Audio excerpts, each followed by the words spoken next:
Hello, everyone. Hello, hello. Pollen season is kicking my ass. We're about only on. I'm unplug that. Put that in there. Here we go. Right. Oh.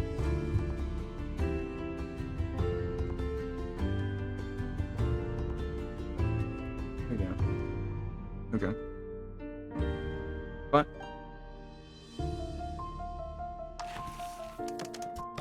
Hello, everyone. This is a game.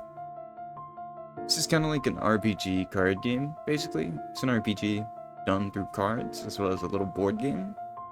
This is a game called Voice of Cards, Isle of Dragonroar. It was published by Square Enix in a trilogy series back in, I'd like to say 2021 is when I believe it was released. But this was my favorite out of the trilogy, but to be fair, to this day I haven't fully finished all three games. I've finished this game before, as well as I've played a little bit of Forsaken Maiden. But not sure if we're gonna play through all three of the games, but we're gonna at least go ahead and start Isle of Dragonroar. I hope you guys enjoy this game as much as I did when I previously played it. And hopefully I enjoyed just as much, I guess. But let's get into it. Let's get into it.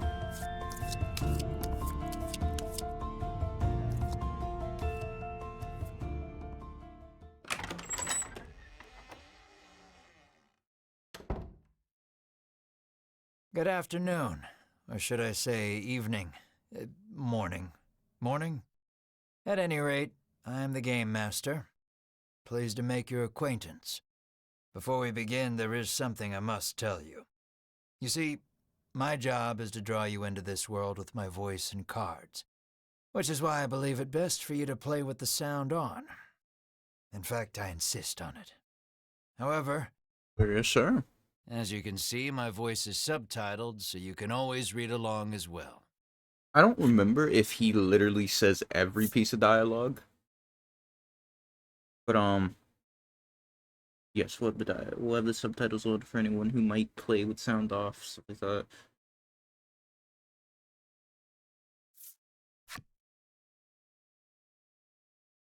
But I don't remember if he reads every bit of dialogue. I feel like there was some dialogue that wasn't read aloud, but I can't fully remember. Now then, are you ready? Let's begin. I'm hoping he reads it because I'm gonna be real. My throat probably can't handle Welcome reading to all the Voice of dialogue. Cards. You are about to take the first steps of your adventure. Through a realm of sword and sorcery you will travel, battling bloodthirsty monsters as you strive to realize your ambitions.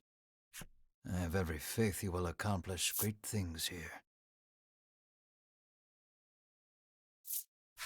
I am merely a witness to your exploits. Now then, your departure draws nigh. May your journey be a safe one.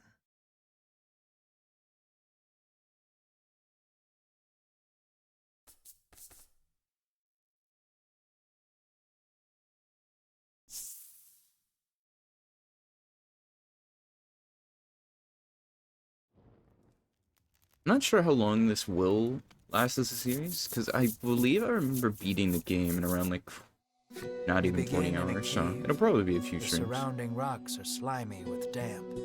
It feels as if some foul creature could leap out from the shadows at any moment.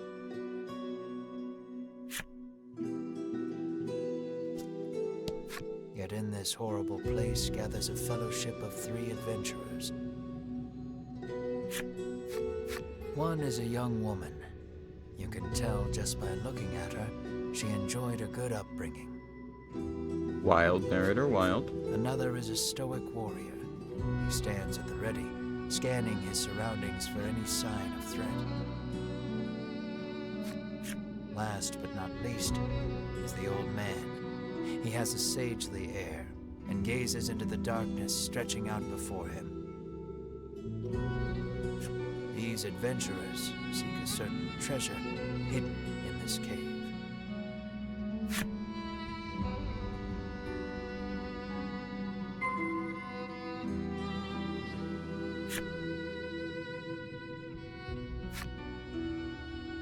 Your piece in the middle of the screen. Use WASD to move.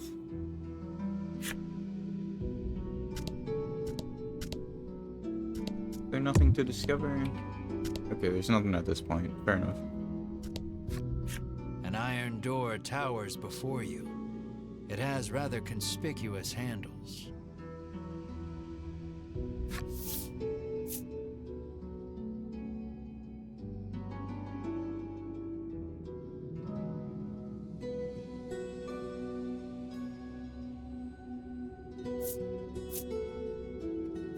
The stoic man takes hold of the handles and pushes as hard as he can, but the door doesn't so much as budge. The stoic man winds his leg back and lets fly a powerful kick into the door. As his foot connects, the door trundles to the side. So it was one of those sliding contraptions. So basically, bro just had to pull the door to the side. Okay.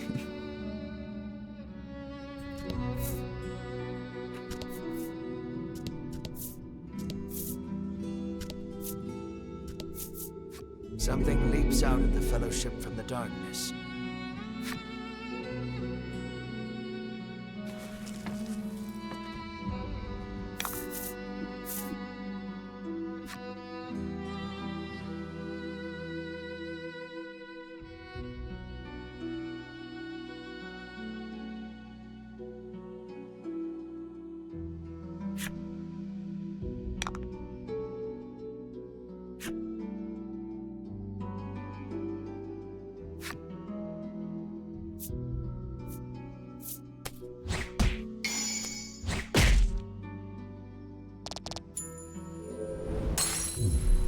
That was lucky.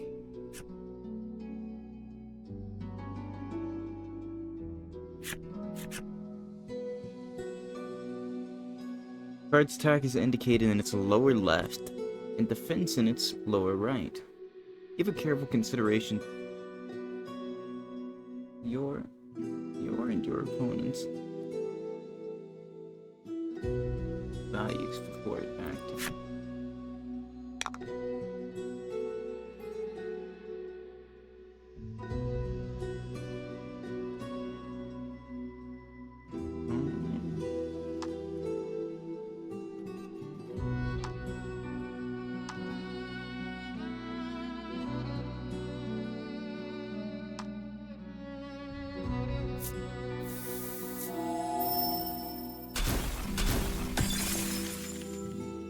I thought that would be that powerful.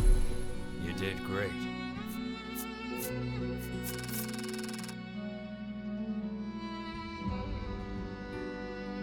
A good warrior wastes no time.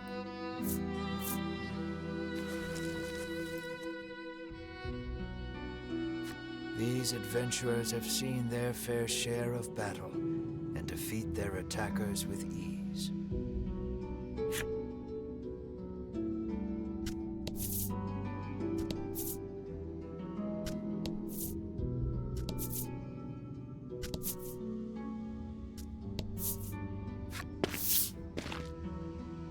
As the trio approaches the treasure chest, an awful rumbling resounds deep in the cave. "You shall not have it," a voice growls. Before the wary trio appear creatures the likes of which they've never seen.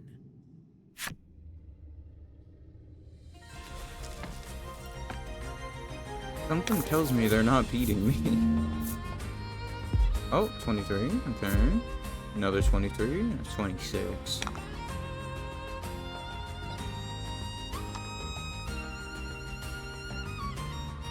We're gonna do this one.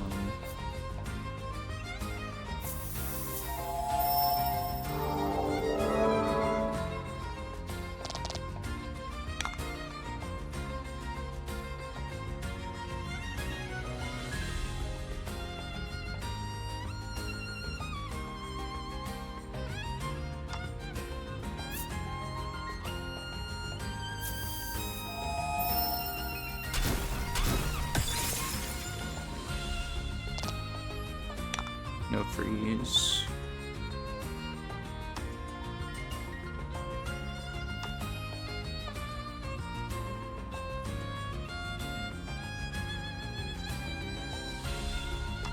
I mean, I think we should be fine to just...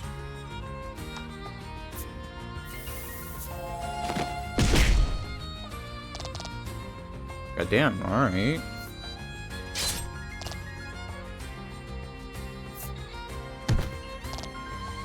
One whole damage. Yeah, I think we might be fine. I think we just might be.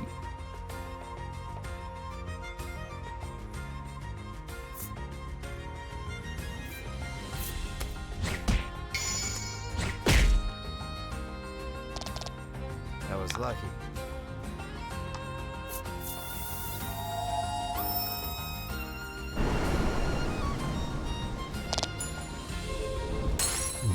Two done.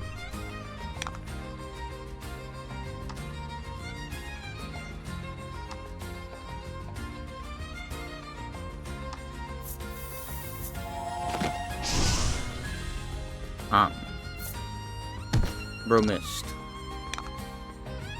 That's diabolical.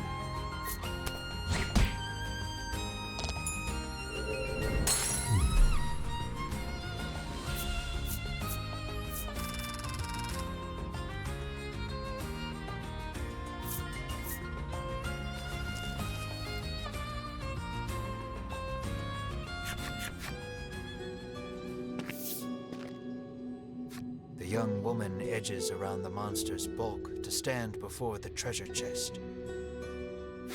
There is treasure inside, no doubt about it, but it's locked tight.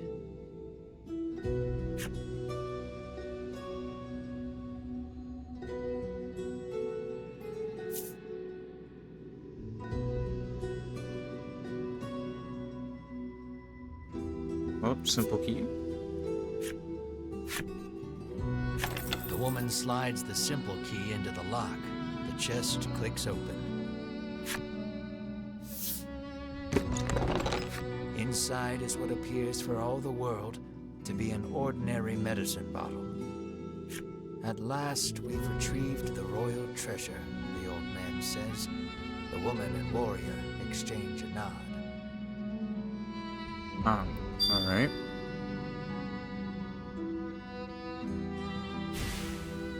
Their quest complete, the triumphant trio put the cave behind them.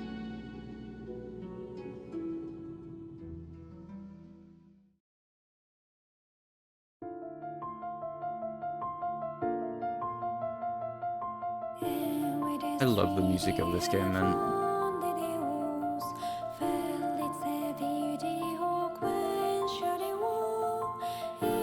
Let's just let it play. Valiantly the king fought, claiming victory. Previously wounded dragon fled. Thereafter the years passed.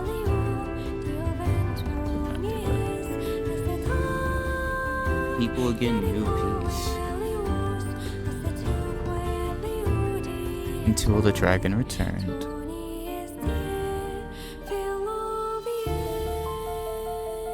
Now the queen gathers adventurers to slay the dragon. Chapter 1, Journey in Pursuit. Missed a little bit of the dialogue there, but...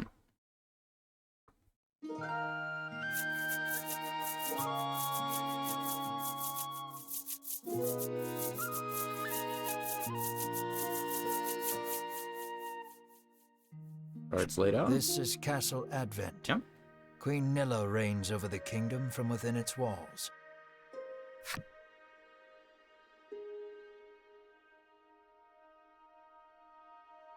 In the crowded audience chamber jostle all manner of knights, adventurers, and bounty hunters. The white-robed adventurers stand close to the throne.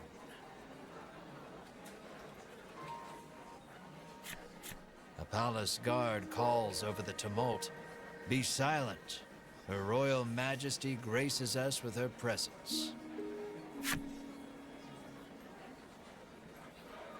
Don't sound very silent to me, but what do I know, bro? The cacophony ceases the moment Oh. Queen Nilla enters the chamber. Seated upon the throne, the queen faces the crowd. Her lips part. Thank you all for heeding my call to slay the dragon. Whatever it takes to defeat this reawakened evil, I ask that you do it. Whomsoever conquers this beast will be honored for ages to come and handsomely rewarded. At that, the gathered crowd cheers loud enough to shake the castle's very foundations.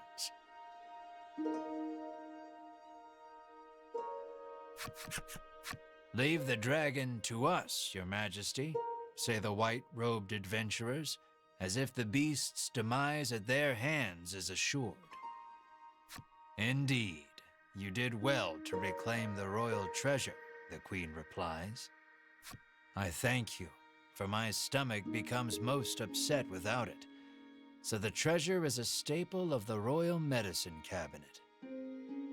It puts my mind at ease to know the Ivory Order offers its aid in slaying the dragon.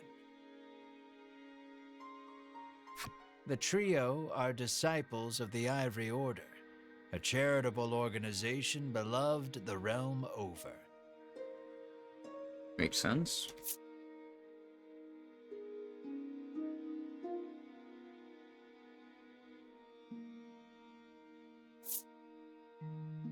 Indeed, anyone would think this illustrious trio the heroes of our tale.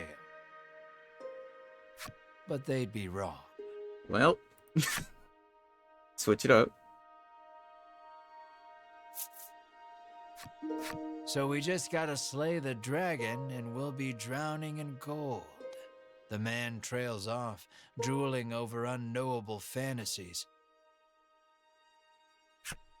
Beside him, a strange creature lets out a chirping coo. Pay attention, because this is important. Alright, buddy. I'm paying attention. There he is, or there you are, I should say, the hero of our tale. A humble bounty hunter. You love little in this realm more than coin. A seemingly tedious fellow who doesn't hesitate to claim the title of hero for yourself. When you heard about the quest to slay the dragon, it was the promise of reward that lured you to the castle.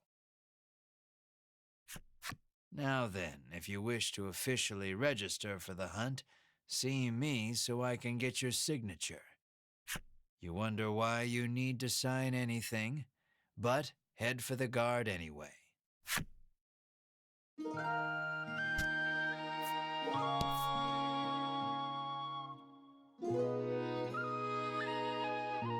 I mean, I guess let's interact with the NPCs, I guess. Shall we? Real quick. Why not?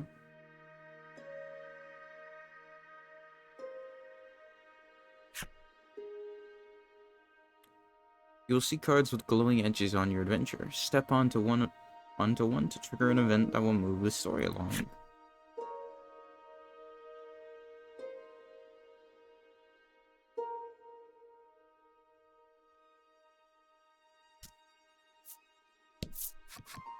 We of the Ivory Order will be the ones to restore peace to the land, brags a white-robed man.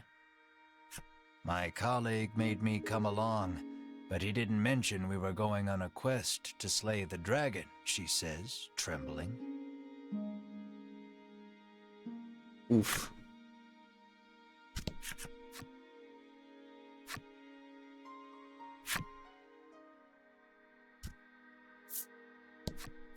The man takes one look at your companion and shrieks, "Monster!"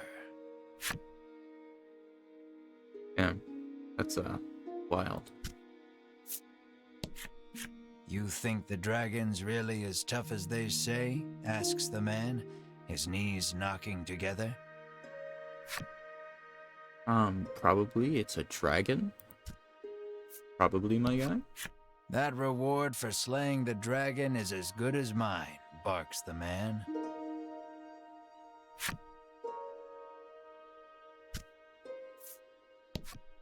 Keep your ears perked. You never know what you might hear that'll lead you in the right direction, the man says. You think.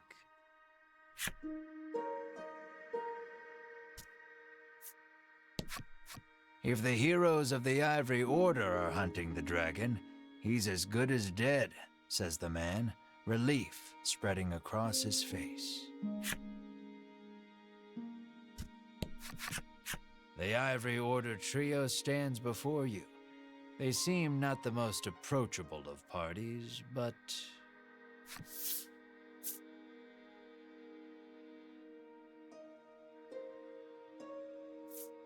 Who are you supposed to be? You inquire about their identities. We are disciples of the Ivory Order. It is our duty to aid the realm and its people however we can. The Order's principal focus is developing medicine to distribute to people throughout the world. They begin blathering an answer to a question you didn't even ask.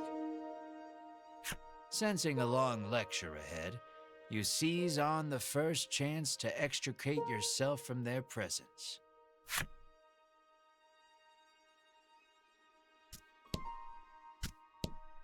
Okay, yeah. Alright. Well, Go talk to the guard on the left to sign your name on the register. Sign here, says the guard, handing you a pen and paper.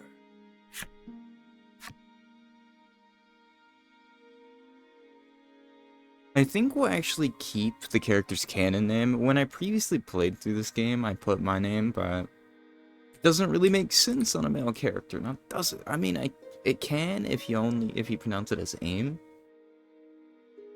But I think we'll stick with Ash.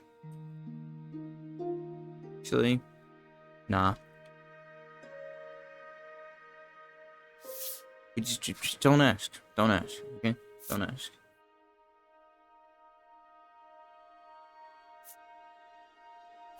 You sign your name. After you've signed, the guard motions to the strange creature beside you, the monster too. You sign your companion's name as well, Mar. Mar, your friend and sometimes traveling companion. Though he can't speak the human tongue, he seems to understand it well enough. Thank you. Now we'll know what to have engraved on your tombstones. Well, that's fucking crazy. Alright, buddy, Can't calm ask the down. dead what name to mark their grave with, after all, the guard chortles. You want the reward as badly as you don't want to die. You figure you better make some strong friends.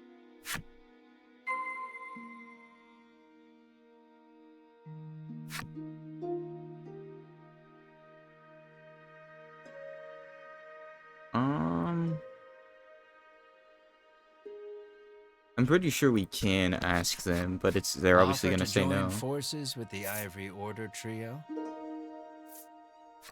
We select few are sufficient to defeat the dragon. We require no additional aid.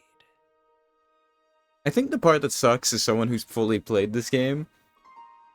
They're honestly not bullshitting when they say they probably could do it themselves. Based on their high damage output And for we their certainly attacks don't in late require game, the aid of a then no-name yeah. wastrel. I think they With probably that, would be able the to trio do it. takes their leave of the castle. Part of me wishes that there would be like a New Game Plus where you get to play as the trio.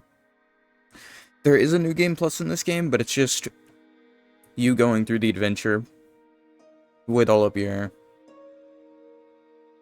late game spells and gear and money and all that stuff, so you can have different outcomes in New Game Plus that aren't possible in the original playthrough. I don't know if I'm gonna spoil that because a part of me debates doing the New Game Plus playthrough also on stream. So maybe we'll leave it so you guys can also be surprised by the outcomes.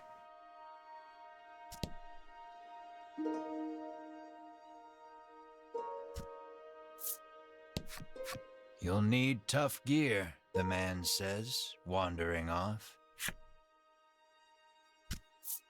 Bro's gone. Alright. Never know what you might hear that'll lead you in the right direction. The man wanders off somewhere, muttering to himself.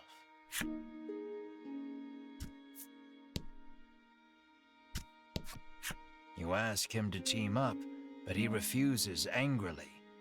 I ain't splitting the reward with nobody.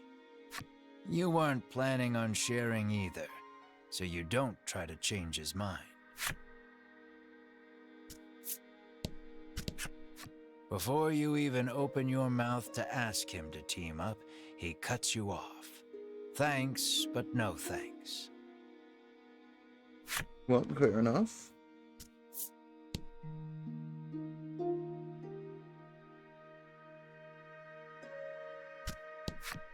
I'll let the Order handle this.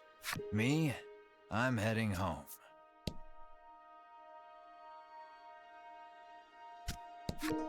No way am I adventuring with anyone who keeps that sort of creepy company, he says. Bro's talking shit Let about us Marn. depart. We have a realm to save. He grabs his less than enthused colleague by the wrist and drags her off. You catch a glimpse of the terrified look on her face, and then the two disappear out of the audience chamber.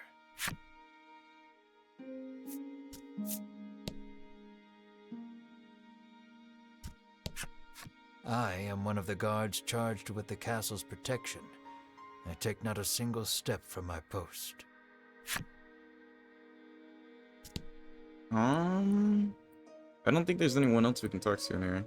It would just be the same dialogue. I think all the guards have the same dialogue. No, they have slightly different dialogue, but it's not really worth going back and forth for. You've yet to find any help for your quest. Things don't look that reassuring as they are, but the decision is up to you. Actually, there's one reason to talk to everyone. Hold on. I am one of the guards charged with the castle's protection.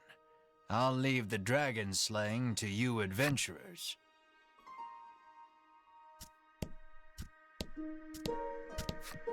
Don't get yourself killed out there, says the guard curtly. What happens if I... Asking Queen Nilla to join you is beyond preposterous. Better not even try. The castle will close to visitors shortly. Please be on your way. You're shooed out of the castle. In the end, you set out, just the two of you, to hunt the dragon.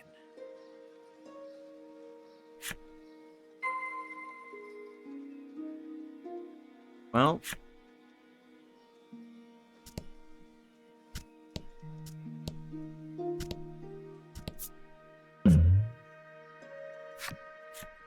A weapons merchant accosts you in the street, despite your best efforts to mind your own business. He speaks to you in a voice barely above a whisper. You want the most powerful weapon there ever was? He conspicuously checks his surroundings before revealing this weapon of apparent renown to you.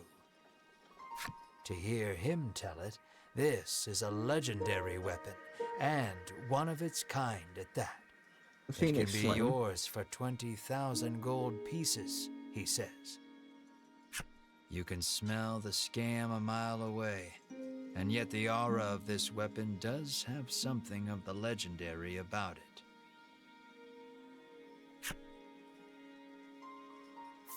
I mean, we don't have 20,000 gold, I don't think. Yeah, no, 1,000 gold.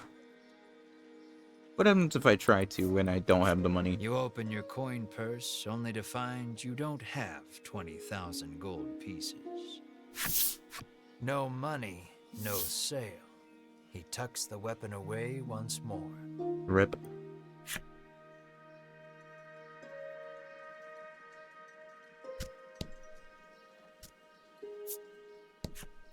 The old man kindly warned you of the dangerous monsters outside of town. Well, thank you.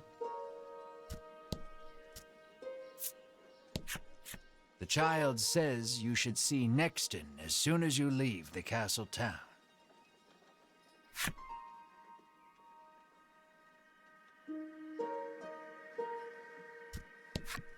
The door is shut tight. You spy a keyhole on it, suggesting the existence of a corresponding key.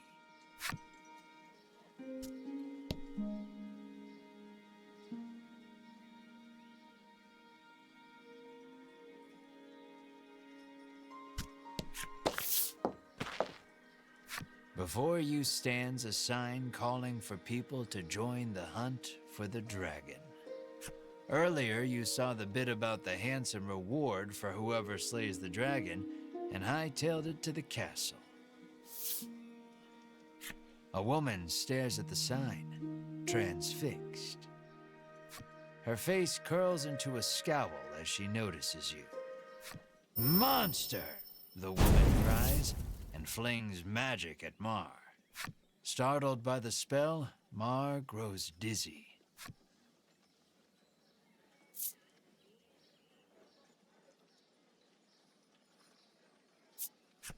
You gather the dizzy Mar in your arms and glare at the woman.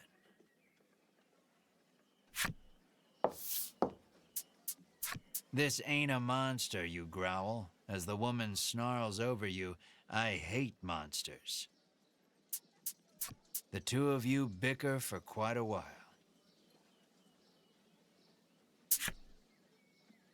Well, 1 hour later. In the end, the woman admits she may have jumped to conclusions, but stubbornly refuses to apologize. Inwardly, you call her unsavory names as your attention shifts to a different topic of conversation. Turns out she really hates the dragon and would love to take him down with her own two hands. But she knows she's no match for him alone, so she's at a loss for what to do. When you tell her you're after the same thing, she squints down her nose at you. "Fine," she says. "I can help you." Well, She's a little annoying, but you are looking for quest companions.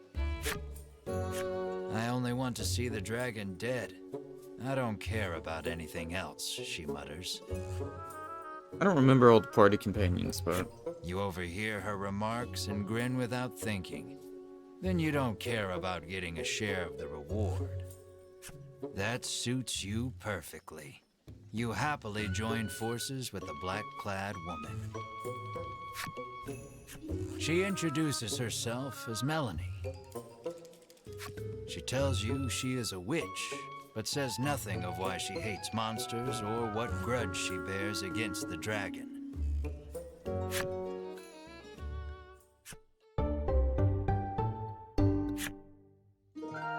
well, Melanie's now in our party. Are any other You peek NPCs? inside the carriage shop Carriage only NPC. to hear the owner call out that they're closed. Guess you won't be making use of them after all.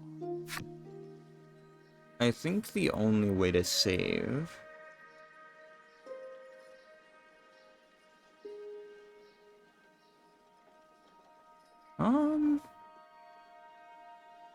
I don't think we can save here, because I believe it's a little inn card that you go to rest up and save at. I don't think you can...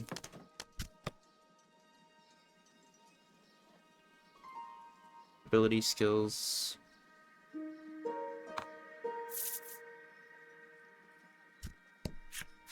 Any How other may I NPC? help you? Yep. The proprietress inquires.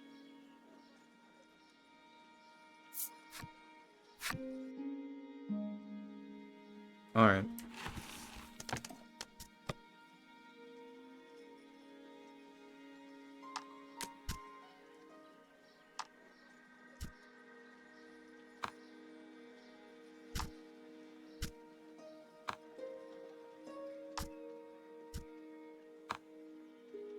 They're just a little weak right now, just a little bit. He's the only one with more than one attack.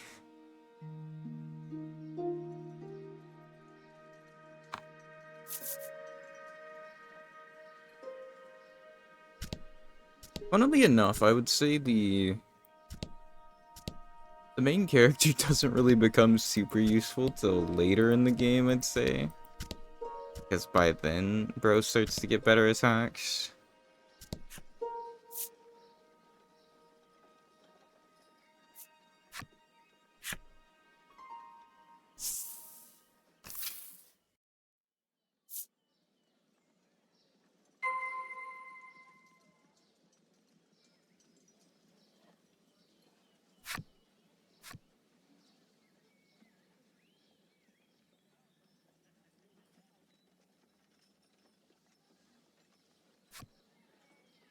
Okay, yeah, that's right. You can save when you're in the board view.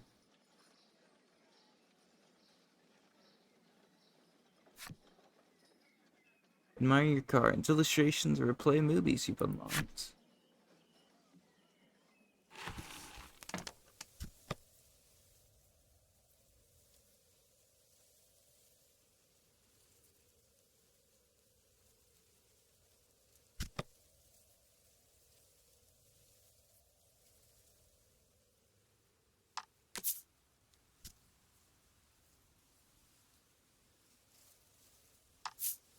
Already 33 minutes in. I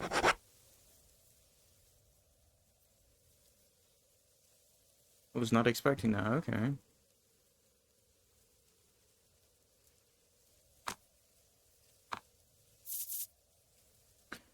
When it comes to games like this, I prefer to try to explore every nook and cranny, so, is there anything else to explore at this part, or is this just literally a path between the two? That I wasn't, I think this one is just a path, yeah. Because we can't get over there unless we go the way around.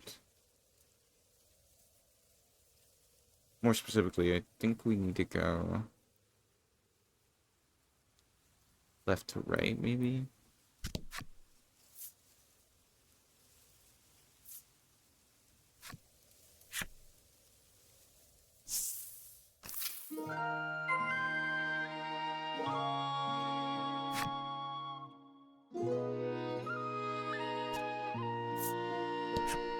Welcome to Nexton, hails a man.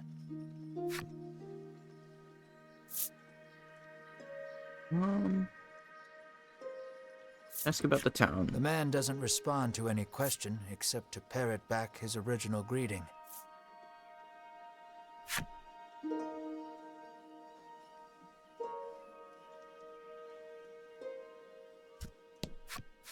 How may I help you?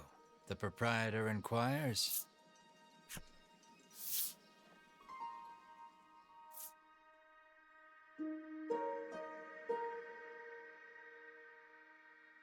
What do we currently have?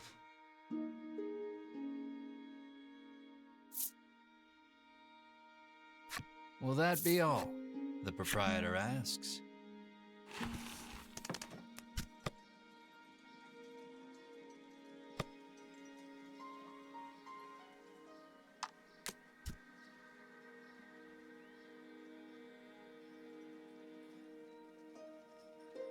Iron glow, simple breastplate, accessories, iron armor, iron sword. Okay, we could get her gear.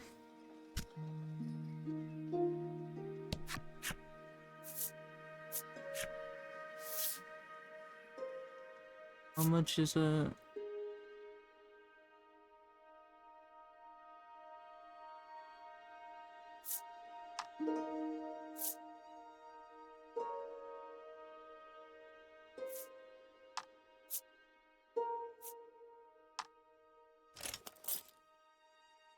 There we go.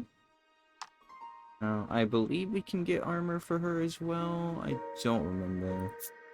Is it breastplate or armor that you can put on her?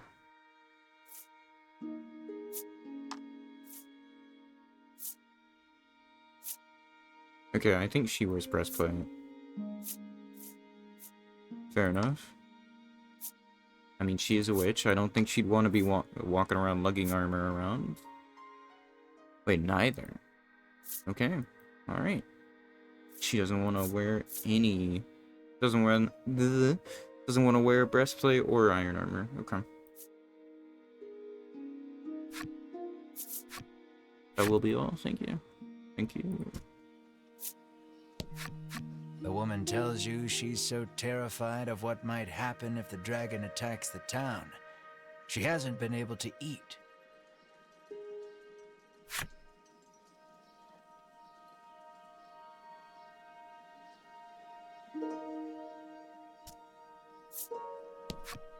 The man helpfully advises you take the opportunity to purchase equipment and curatives while you are in town. We could probably get potions, but I don't really see it as a necessary expense for potions this early in game. A woman sits hunched over by the side of the road. Upon catching sight of you, she calls out for your aid.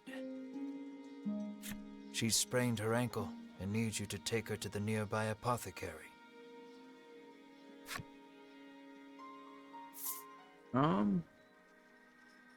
Sure, no. You're a little busy, you say. You make to leave, but Melanie stands in your way. What kind of person are you? She snaps.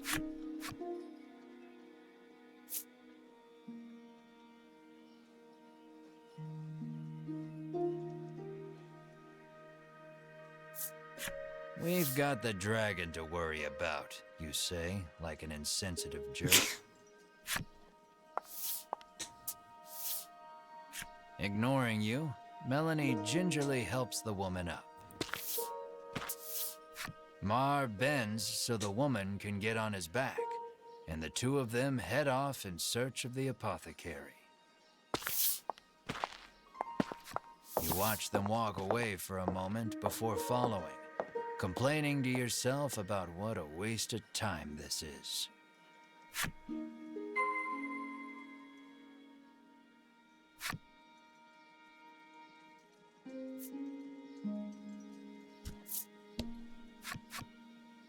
Oh.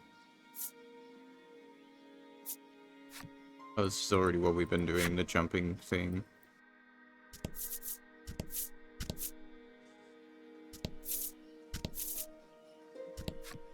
The girl says if you follow this road northwest for a bit, you'll come to Thryston.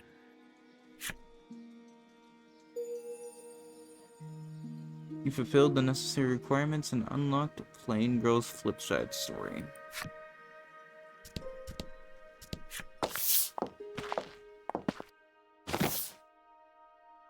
You arrive at the apothecary.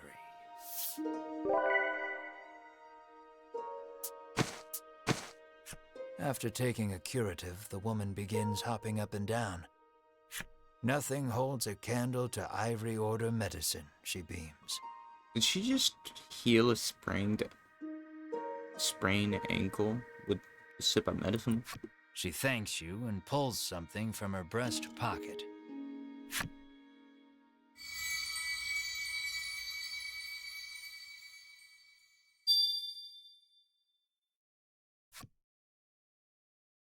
You have no idea how to use it, but put it somewhere safe for the meantime. You've helped someone, albeit not quite out of the goodness of your own heart. It might be a good idea to do that again, should you come across anyone else in need of assistance.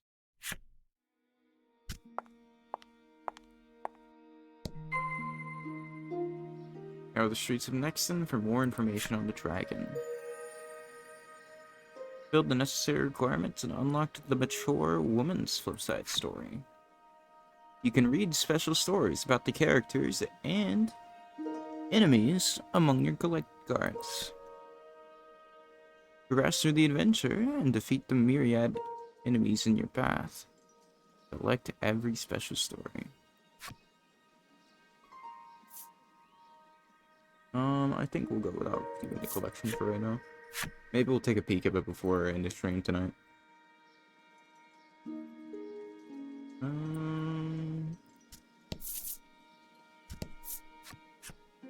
Apparently, a monster researcher lives in Thriston and might know something about the dragon.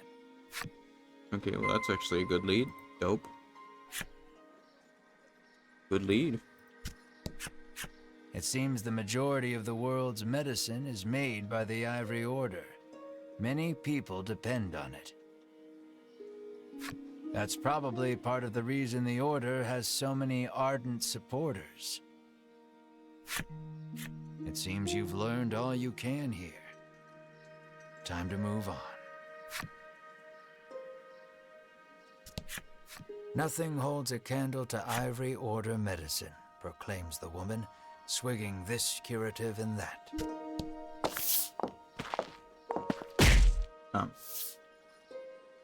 As your eyes roam everywhere but the path you walk, you barrel right into someone.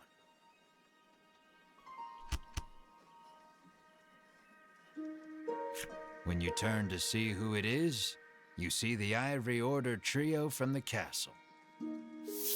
Winifred, are you all right? The sagely old man asks the woman, voice full of concern. I'm fine, the woman called Winifred replies. Thank you, Hedwyn. Berwin, the old man calls, turning to their stoic companion.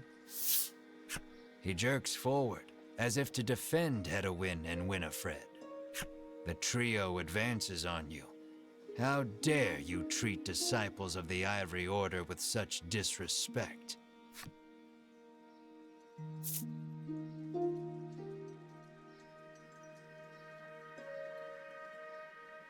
For my life is restitution. Fall to your hands and knees, pressing your forehead to the dirt in supplication. I offer my life as restitution, you sob. Winifred stares at you, bewildered you would go to such ridiculous lengths to apologize. Muttering a half-hearted apology, you try to keep walking. But that's when you notice something in your hand. Looks like you accidentally grabbed Winifred's coin purse when you ran into her. Thief! How does one bellows accidentally Berwin, grab a coin drawing purse? his weapon. Guess you've Well, got actually, to wait. fight I guess your way maybe you try to past. grab a hold of something to catch yourself from falling, maybe.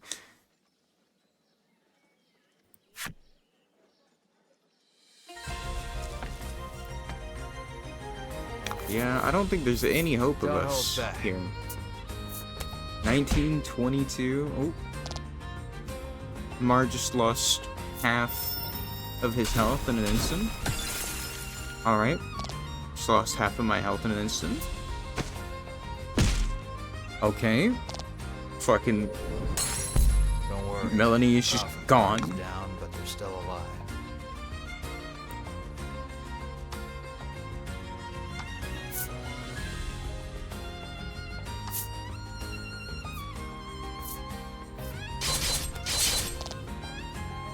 Um.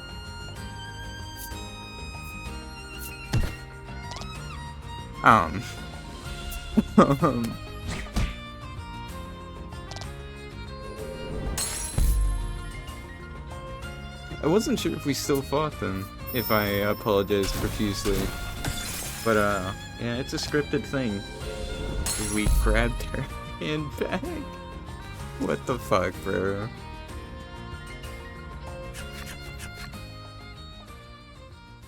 The Ivory Order laid you out flat. The Ivory Order trio looks at you like they can't believe such a weakling would even try to hunt down the dragon. Taking pity on your ineptitude, the Ivory Order trio uses their magic to heal your wounds. We mustn't tarry any longer. To the monster researcher of Thriston with us, Hedwyn urges his companions and the trio depart. This is why I say I kind of wish we could play as the Ivory Trio through the whole game. I think it would be interesting. But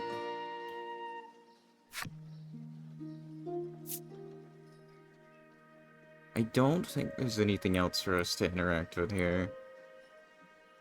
For context, admittedly, I am trying to get all the achievements on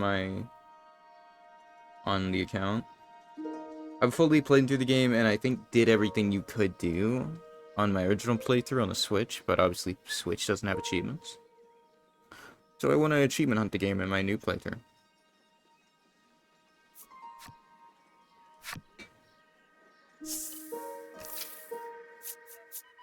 Aimless wandering can be fun, but if you want purpose and direction, I'd suggest sticking to the path.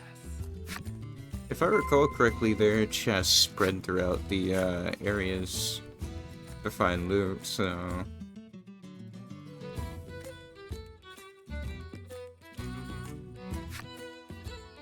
Oh, wait, hold on. While exploring the world and diving deep into dungeons, you will encounter enemies with which you must do battle. Your adventure will be over if everyone in your battle party is KO'd. Should your journey meet an unfortunate end, you can continue from your last save point, though it is in your interest to save often. Select data from the menu screen to save. There is also an autosave feature to periodically keep you covered. Where did I get leverage from that? I don't want to talk about it.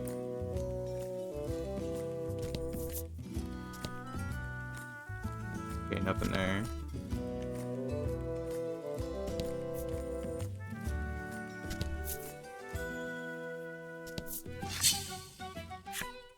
Maybe we'll get a shit ton of XP from exploring before we do anything as well. The more XP we get, the more attacks we'll get.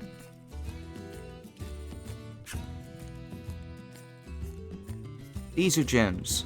You'll need to spend them to use certain skills. You gain 1 gem whenever you take an action, and can store up to 10 at one time. This icon indicates how many gems a skill costs. You can't use the skill if you don't have enough gems.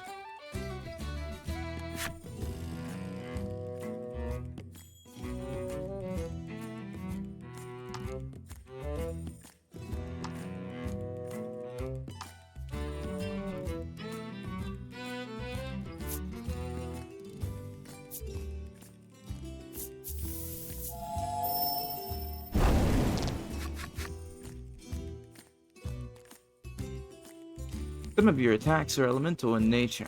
The 6 elements are fire, water, bolt, wind, and light, as well as dark. Cards take more damage from elements they are weak to, and less damage from elements they are resistant against. Knowing your enemy's weaknesses and strengths will help you choose which skills to wield in your adventure.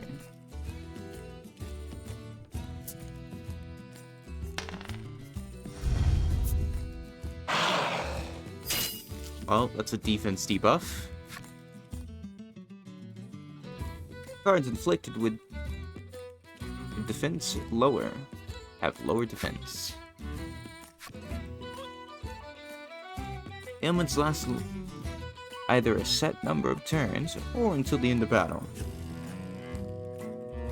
Cards cannot be afflicted with more than 1 ailment at a time. Instead, the new ailment will replace the old one.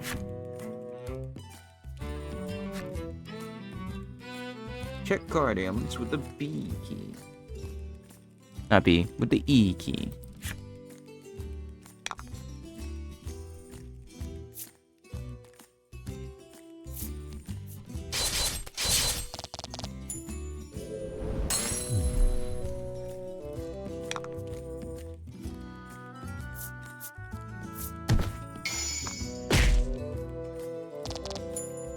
Alright, I thought Mar would end up hitting that. I'm glad I'm right.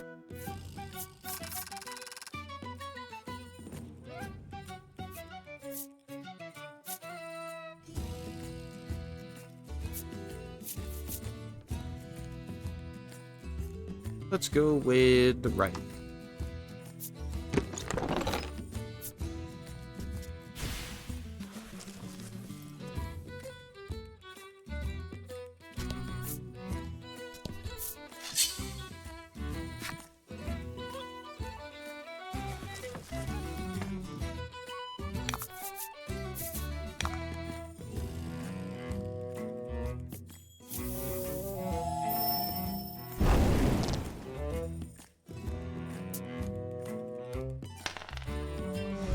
defense lower.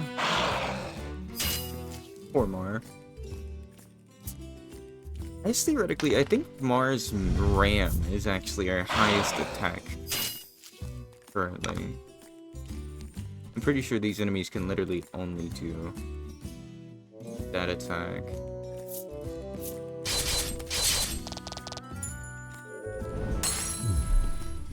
Actually, no, I think they have something other than defense lower, but they primarily focus on defense lower.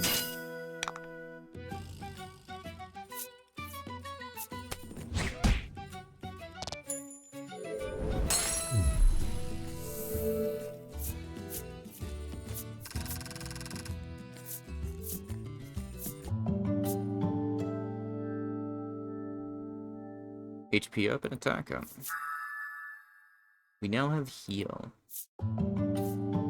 The benefit of the main character is he gets access to a lot of elemental melee type attacks, which are really good late game in my opinion. Also, no, if we were on the path, it wouldn't have changed us running into enemies. They still show up on the path as well. When you're low on HP, open the menu and select Owned Cards to use a recovery item. Or take a rest at an inn in town. View your cards. No.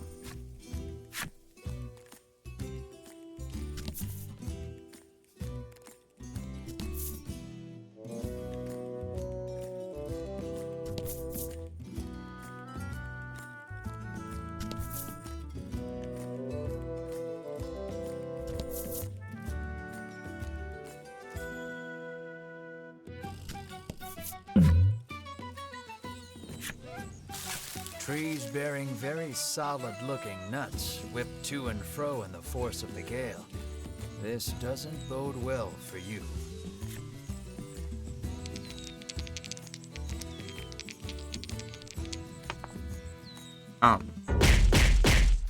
Nuts fly off the trees and smack you and your friends right on the head. Everyone's faces screw up in agony.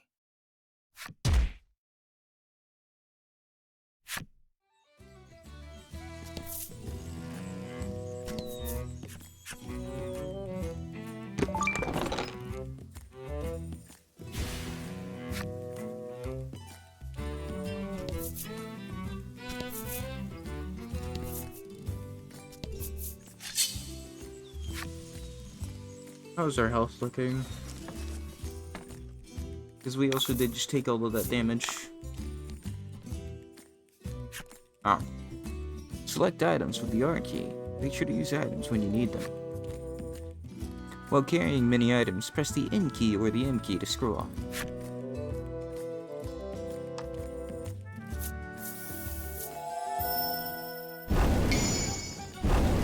Ooh.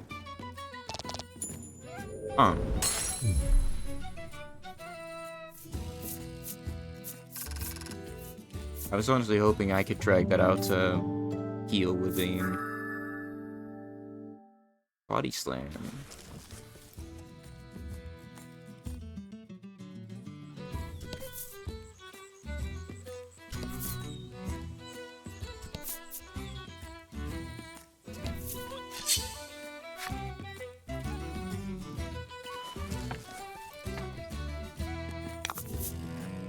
Don't hold back.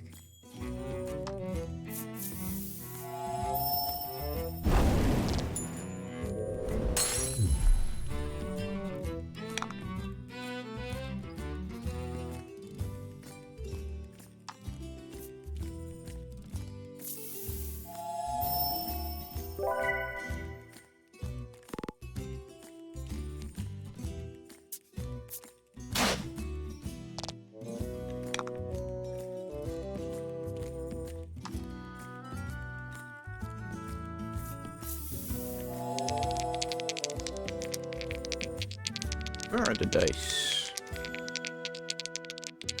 There they are. My microphone was blocking them. I think we'll move it right there. Should still sound good. I honestly think we want to pass, because We still want to heal.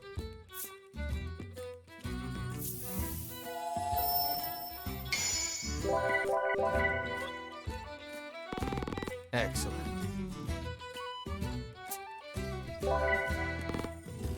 Should be fine.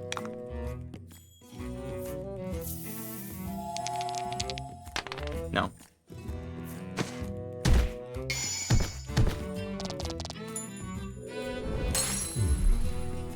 Body slam's a hit or miss, but it's a fun attack. If you get a really good roll, of course, it is a really good move.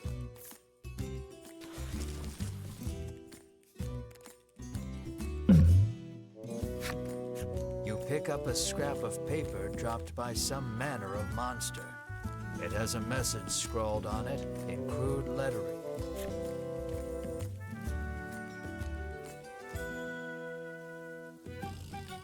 Pretty sure this is backwards text. So, stolen treasure. Past cave and mountain. Near fountain. Clearly, whoever dropped this message did not want to forget where the stolen treasure is hidden. You stash the scrap of paper in your pack and resolve to keep an eye out for the treasure on your travels.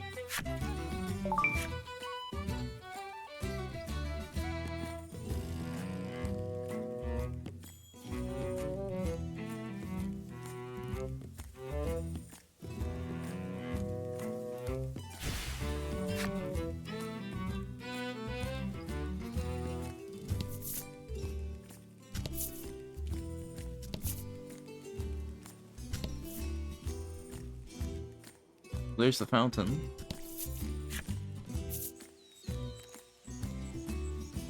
Yeah, I don't think we can do this yet. Pretty sure. Can we go in here? A thick fog impedes your vision. You surmise this is in no small part why they call it the Bewildering Wood.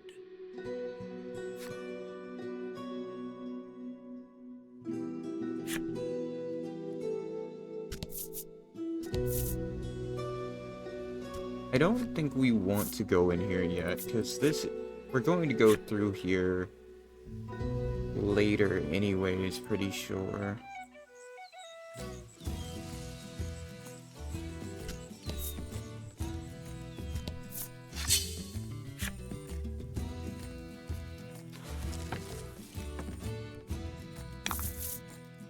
About the enemy.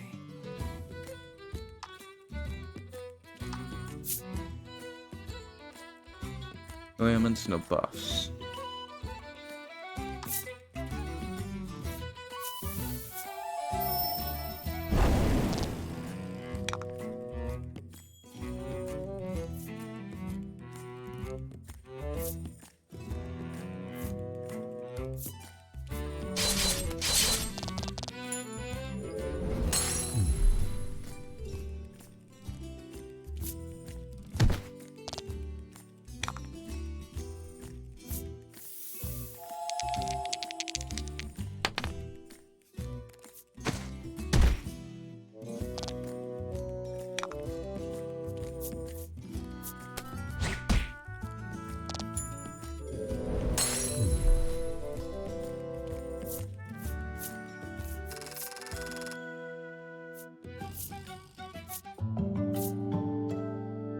Okay, Melanie's level up to 3. It has gotten a cipher. Add value of roll to attack and deal wind damage.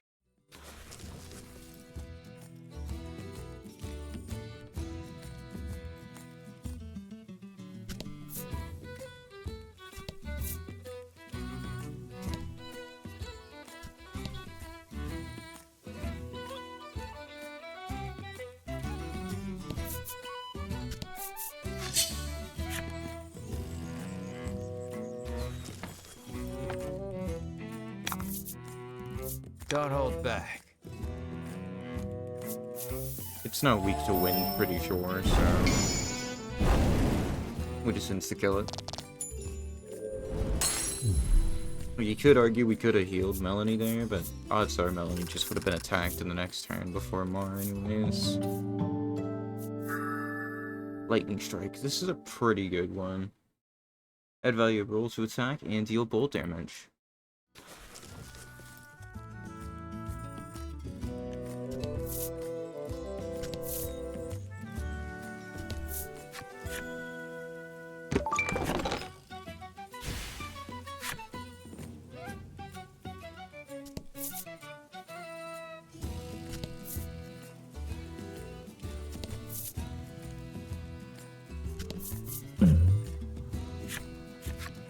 You come across two men sitting on a rock. They take no notice of you or the party, but you can hear their fervent discussion. You listen in and deduce that they are a pair of thieves. You lean in, trying to hear what else the thieves are talking about. You catch pieces of the conversation here and there. I hid the goods. Head south just before the bridge. No, whatever ye do, don't go into the bewildering wood. Ow. It sounds like they've just told you where to find their stolen loot. You hastily grab a scrap of paper, write down what you've heard, and quietly sneak away.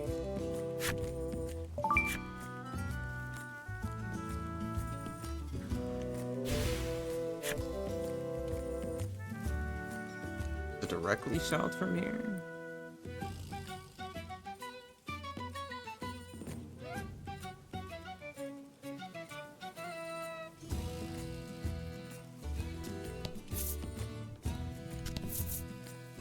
I think it's this one. I believe. Ooh, Tombstone. Gym generation is really good.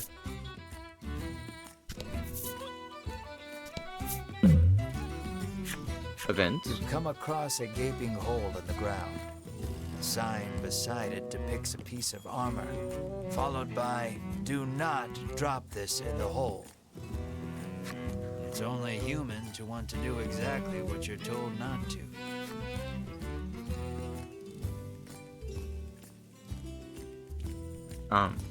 However willing you might be, you don't have the armor depicted, so you walk away.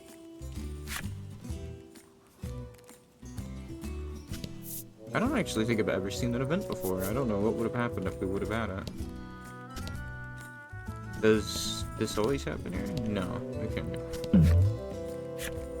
Lying in the grass, you find an old telescope. You figure a look at the path ahead can't hurt, and pick it up.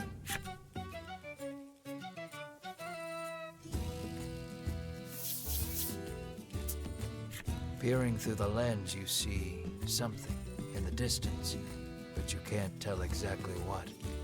All you know is there's something up ahead. You should be able to tell for certain what it is if you get closer.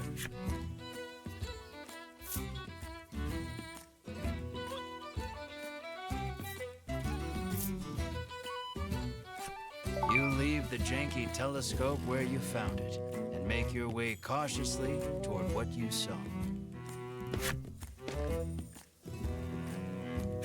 You spot a loitering monster. These monsters are a common sight, but you've never seen one move quite like this before. You can't not fight such a unique monster. Eagerly, you draw your blade.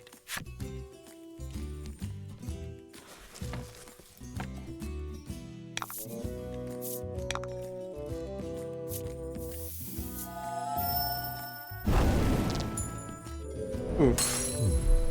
Congrats. They're just like, yeah.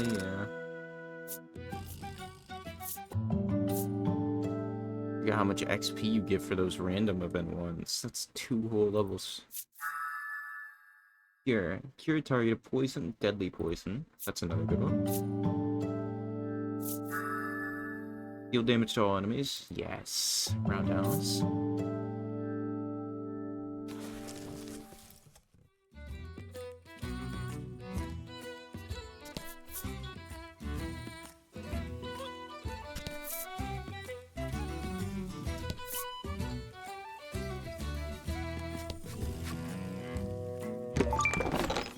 500 gold.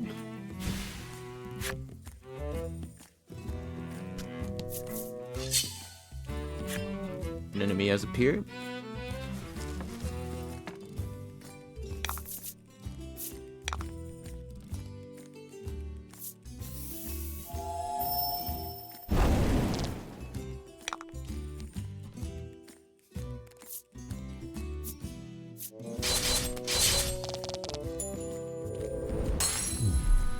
Congrats.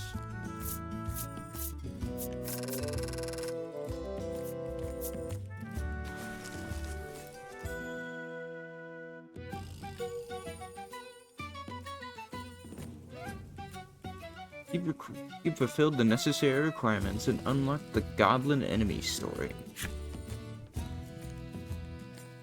Nope.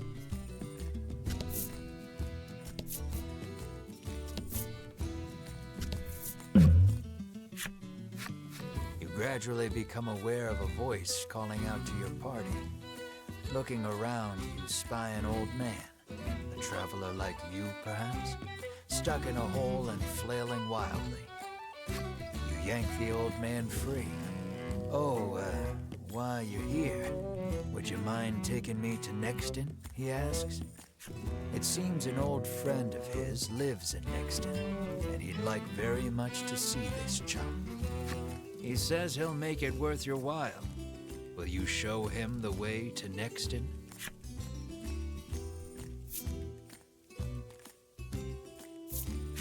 You ask the old man about himself. It turns out he belongs to a wealthy family. Visions of lavish rewards begin to dance in your head. You offer him safe passage to Nexton.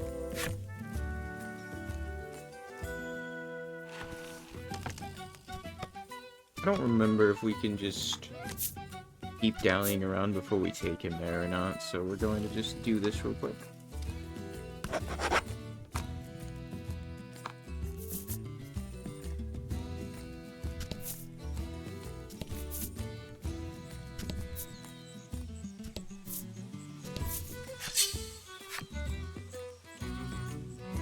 We should probably go ahead and just take the old man, to be honest, probably. But Don't hold back.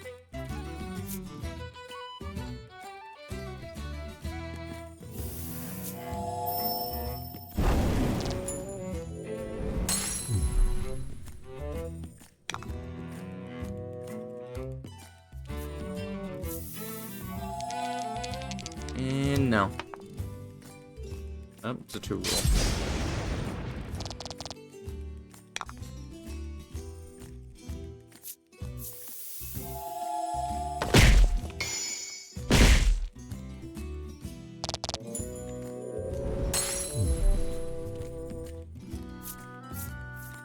Mari's easily, I would say, early game, the strongest multi-enemy attacker.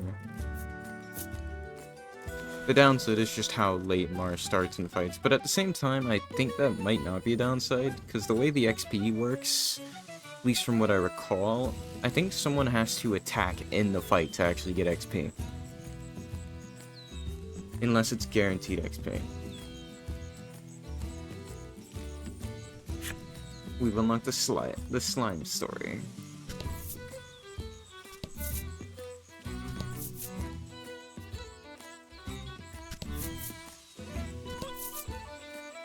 Another cave. An event. You spy a rather large number of monster prints on the ground. A wry smile plays across your lips as you remove the scrap of paper from your pack. You pull from your pack the scrap of paper you picked up just north of Castle Advent.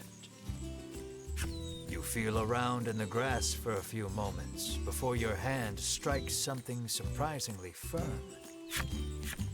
The scrap of paper tells no lies. You greedily open the chest. 1,000 gold pieces. Holy, bro. A lot of gold.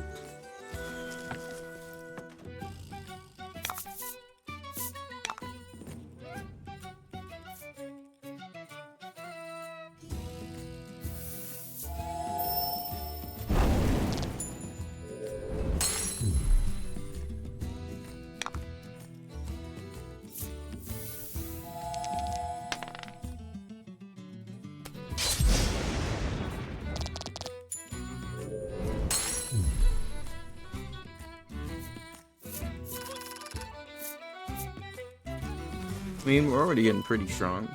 Or a lot stronger than we used to be. We're nowhere near actually strong yet,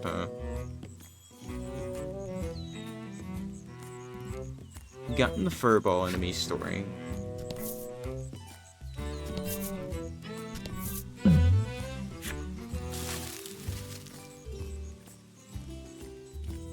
Oh no. A bunch of nuts fly off from the trees, but you and your friends hightailed it out of there before any of them could hit you.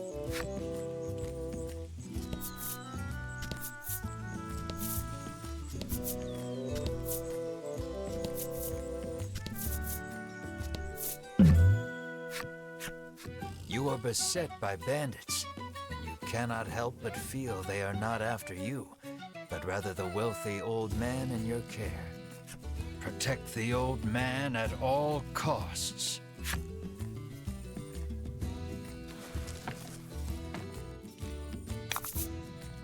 About the enemy.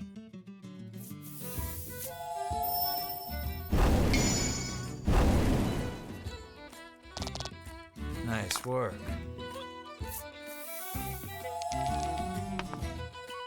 A 5, nice.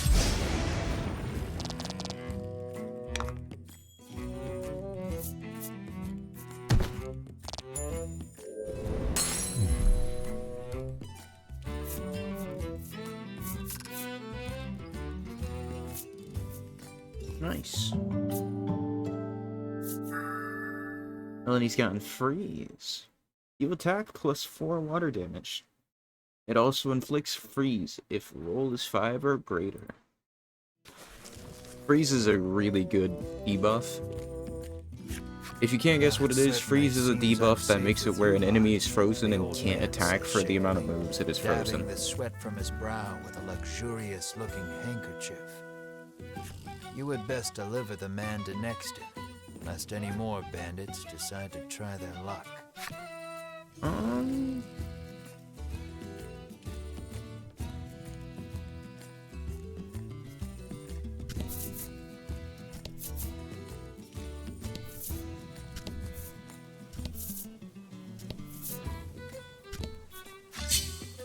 Is that all of the edges fully discovered before the Bewildering Forest? About the enemy. I think it was Bewildering Forest.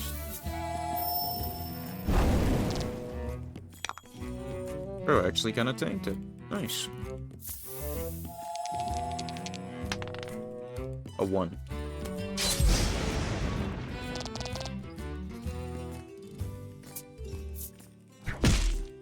Ooh.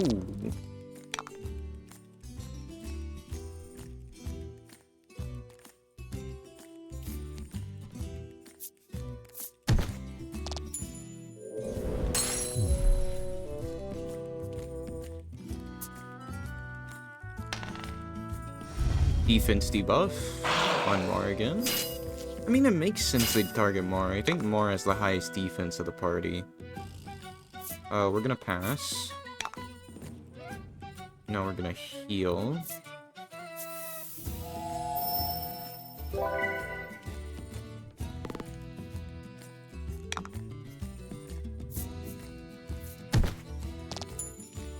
If you're wondering why I prioritize that so much, it's because... Oh, hold on. Yeah, I don't... Get out of here, bot. Get out. Get out of the chat. If you're wondering why I prioritize that so much, it's because of the fact that, your characters don't heal in between combat unless they level up. So, it's good to heal them when you get the chance. The only other way is if you use an item, which we don't want to waste items.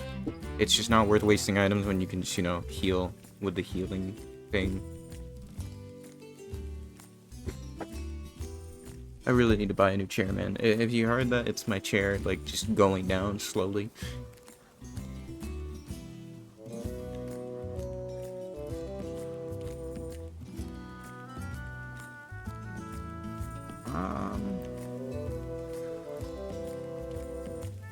Still a lot we haven't checked out, but...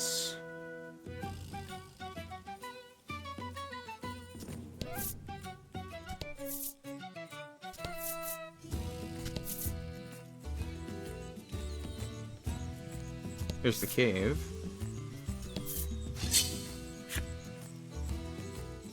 I think we go into that cave later, so I don't know if we can even enter it yet. I think we need to get a light source or something.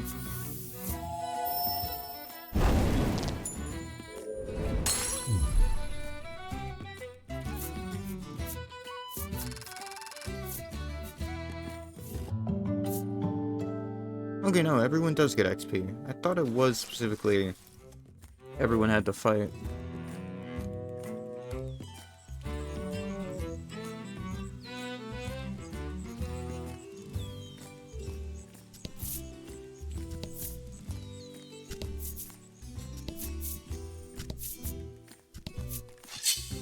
Gonna flip all the cards.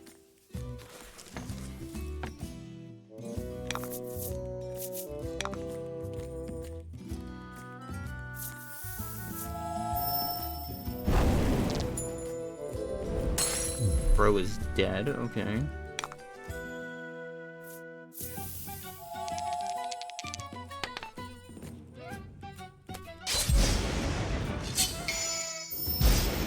Ooh.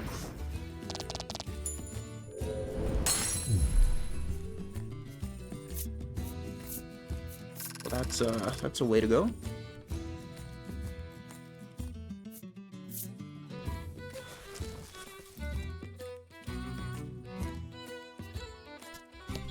I did not mean to do that.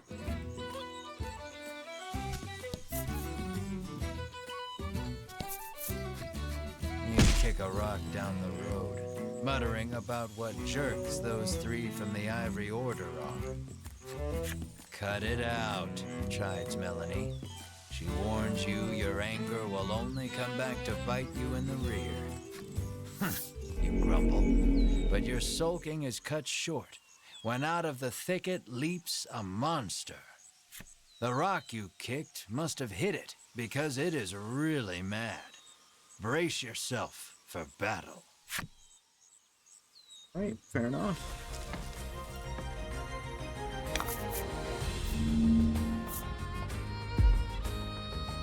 About the enemy. Pretty strong.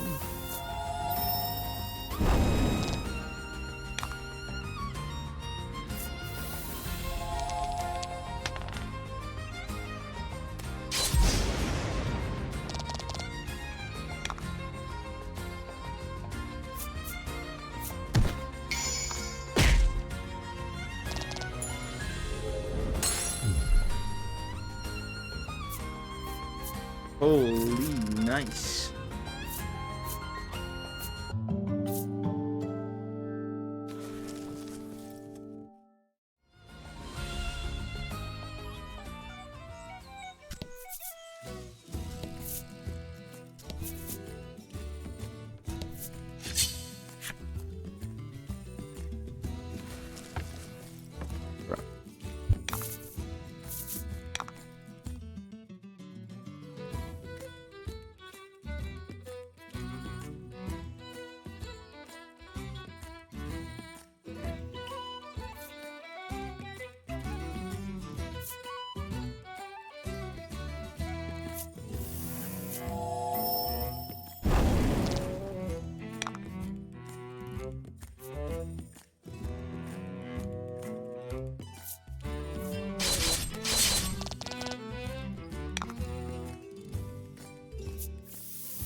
We could have just killed that other guy just in case with lightning if I would have gotten a good roll, but ended up just picking the regularly slash.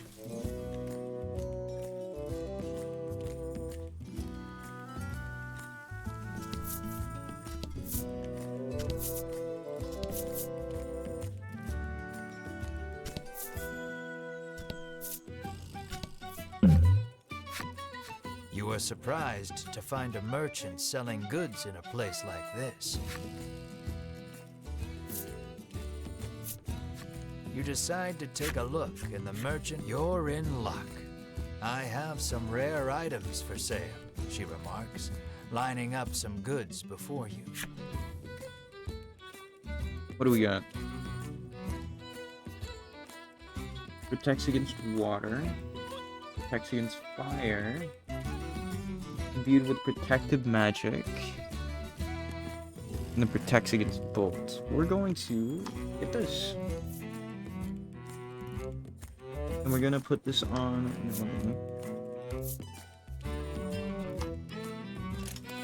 I mean, we could probably get one for the whole party. No, you can only. No, we can.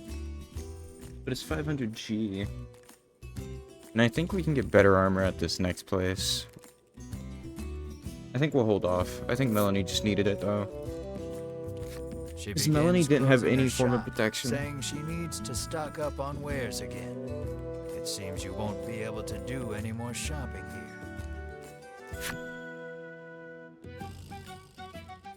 Are there any other cards to flip here?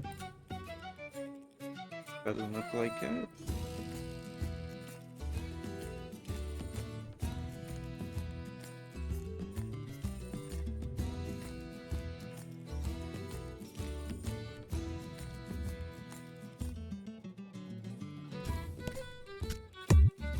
You can't walk on water. Well, what if I believe hard enough?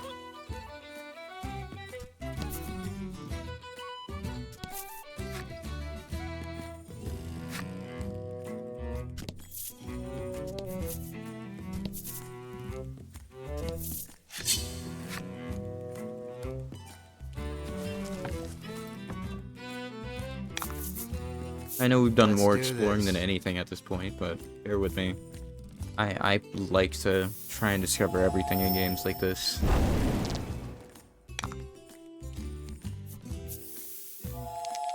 Three, two, now. A6. Nice.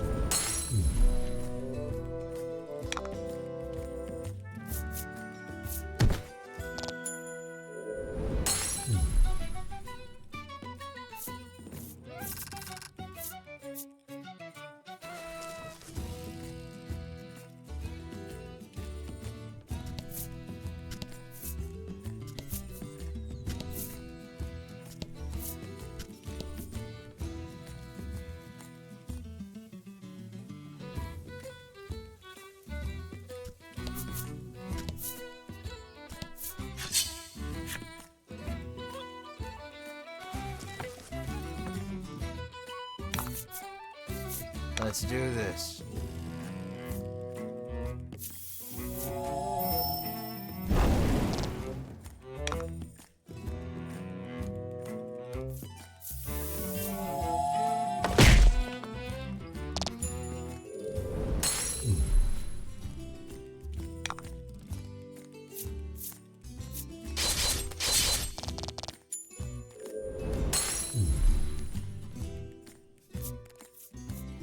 My aim went after more this time.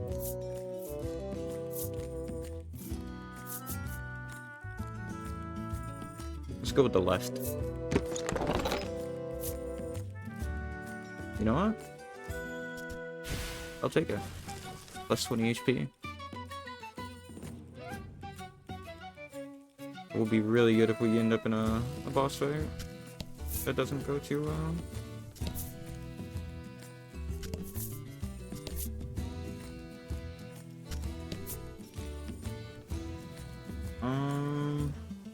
Got all the cards of this area?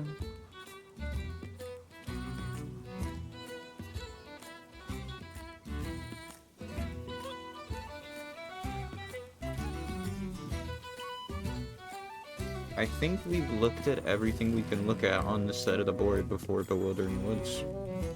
So let's finally go take that old man over to... Wait, actually. Here's that last card. There we go. Oh. Let's go to Thriston. We've daddled enough. And we've looked at literally everything we can. Lucky for you, there are all sorts of establishments in town to support you on your adventure. Care to have them explained? Yeah, for the... I don't remember everything, plus it'll be good to let you guys read or see it. This is the inn. This is an apothecary. Here you can purchase items to restore your party's HP, cure their status ailments, and more. This is an armorer. This is an item shop. This is the game parlor. Come here to play some card games when you need a break from your travels. This is the carrot shop. Does it actually say anything right there? They stock handy items to use on your journey. There are weapons and armor for your party to edge in battle.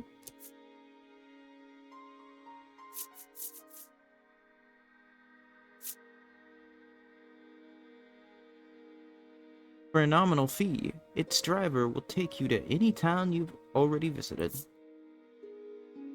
That about sums it up. These establishments are here to help you, so don't be a stranger. Dope.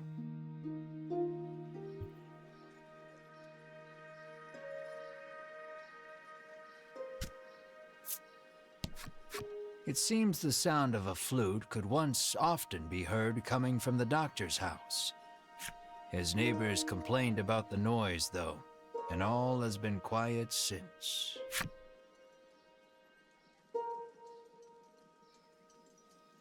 Where's the old man's house at? Because he should be with us. We had a merchant with us.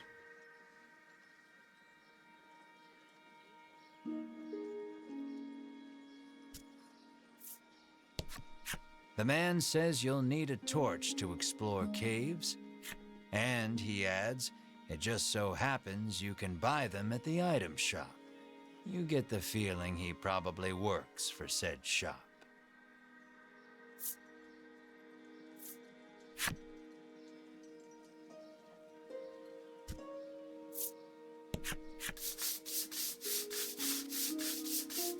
The man scours his skin with a washcloth, trying to rid himself of all odor. Apparently, he blames his natural musk for his unlucky love life. Okay, buddy. You catch a whiff of scent wafting off him. It is rather pungent. An idea strikes you. Maybe getting rid of the toxins within the body would get rid of the odor without, too.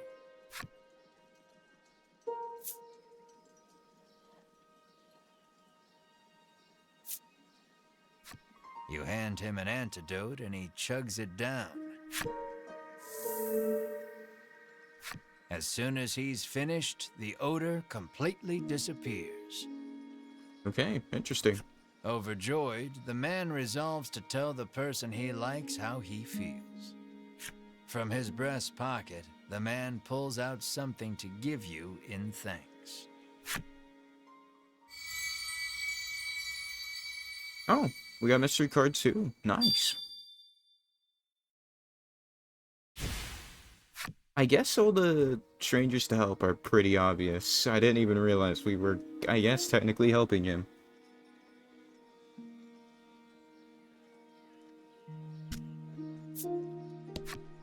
The woman, who fashions herself a missionary of love, haughtily cries she's too beautiful and popular for her own good.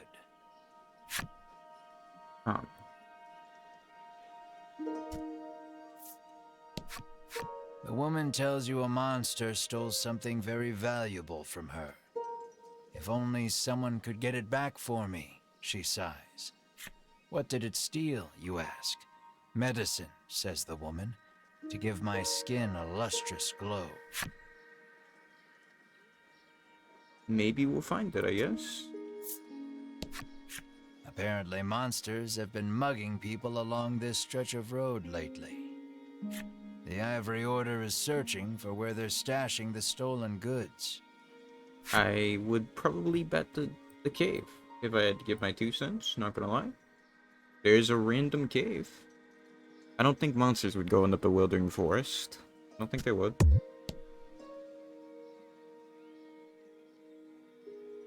Did we already talk to her? Yeah, we could, okay. Alright, let's go ahead and talk to the doctor or researcher. Cyprian Ambre, I'm sorry, Cyprian Amber, has lived here for many years, conducting research on monsters. I'm glad you're saying it, All not the me. townsfolk I'm glad. affectionately call him Cypri.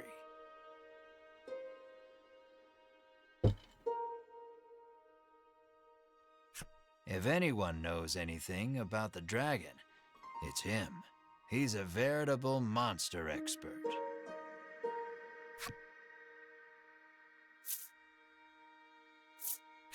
You ask Cypri if he knows anything about the dragon. He says he'll tell you if you do him a favor. The monsters stole a precious treasure from him.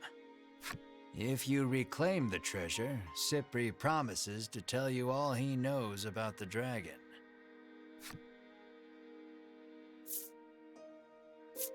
Alright. It seems the treasure-thieving monster makes its hideout in the Western Cave. That's where you'll want to head.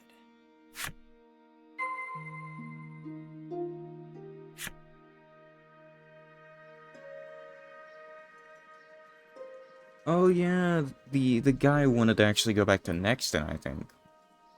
So he doesn't even want to be here. Can we get any new armor or weapons from over here?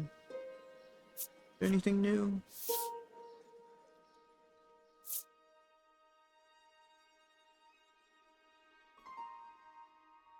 A new sword.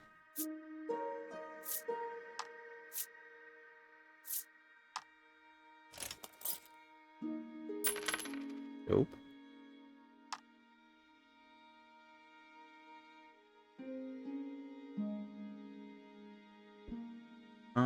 Iron claws.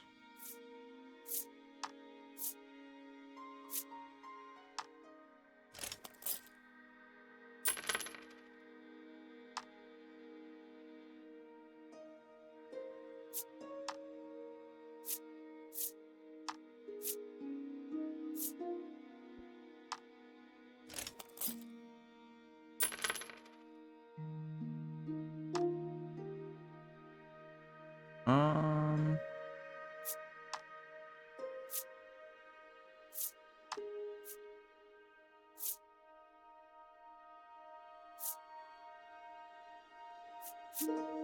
does he...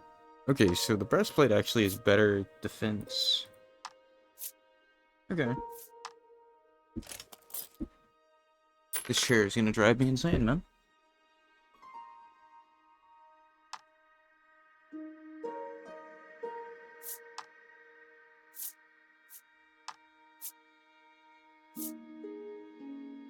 Okay, he does already have it, okay. Let's fill our extra stuff real quick.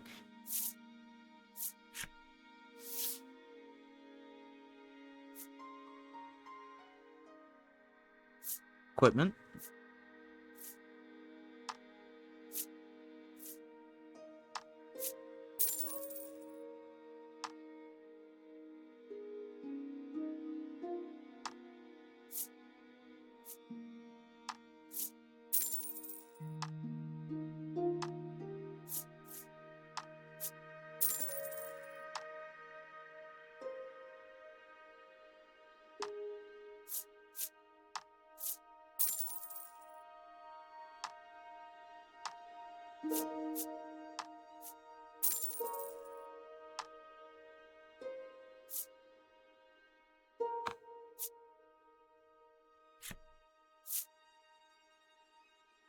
That should be everything. I'm pretty sure that should be.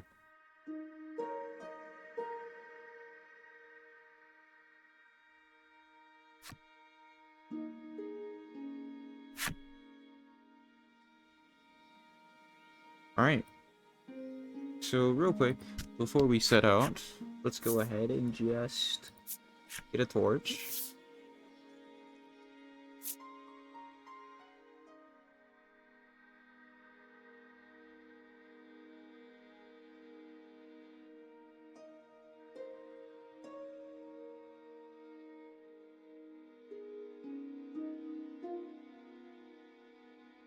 I mean, I guess we could buy this preemptively, but at the same time, I feel like we find one in a chest in the dungeon. At least that one. I believe we do. Because that's a lot of gold. 400 pieces of gold is not chump change. Will that be all? The proprietress asks. I think I'd rather fight anyways, because the XP. There no inn to stay in over here? In this town? Game parlor, armory. Doctor's house. There's the inn. Okay, let's go ahead and save here. Well, if it isn't the head of... You've clearly been mistaken for someone else, but the innkeeper looks so excited that you dare not burst her bubble. Your room is free. Ah. Here to stay the night? The innkeeper asks the moment you set foot in the inn. Well, our room is apparently free. The party leaves the inn feeling rested. Alright, let's jump over to Neston so we can finish this old man's quest.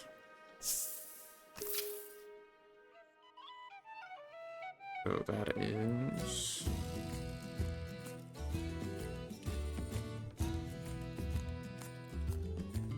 Wait.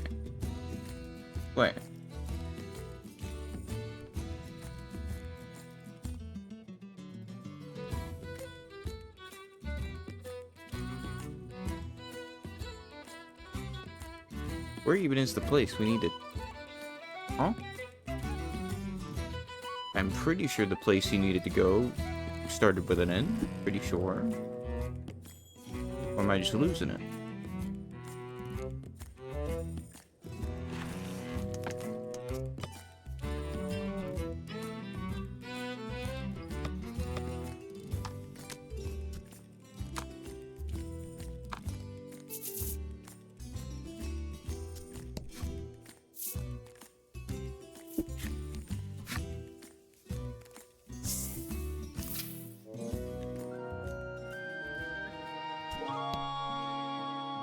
Am I losing it? Maybe you should come...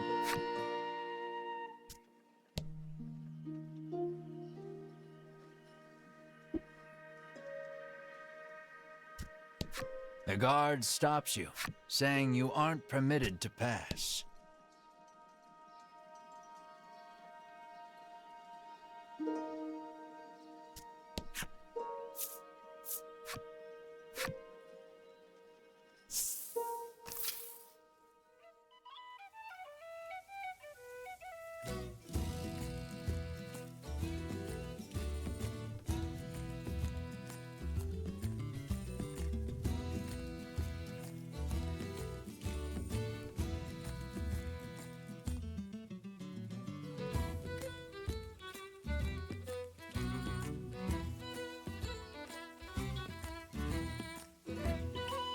Yeah, I don't know. Is that old man just still with us?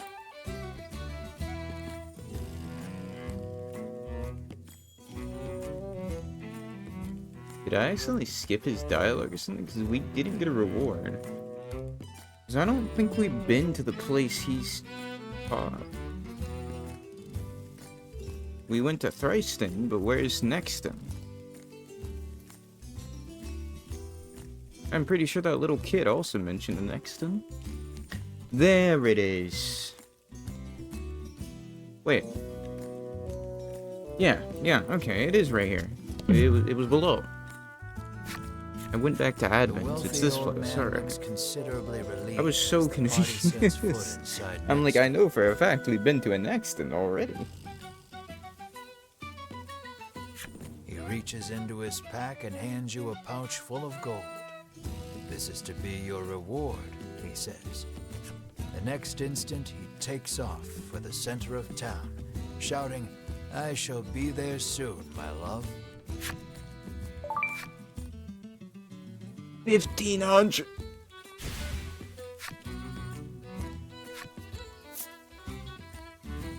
Maybe he's there now, though, actually. I'd like to know. Is he there?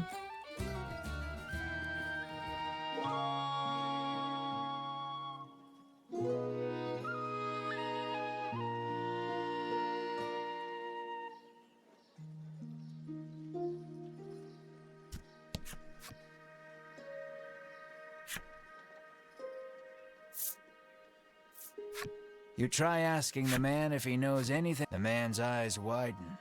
He leans close, cupping his hand to his mouth. Welcome to Nexton, he whispers in your ear. Okay, so bro's scared of the dragon. Fair enough.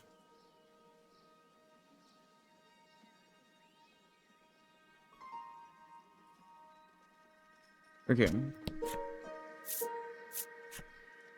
Well, our next stop is the cave. Cave/dungeon.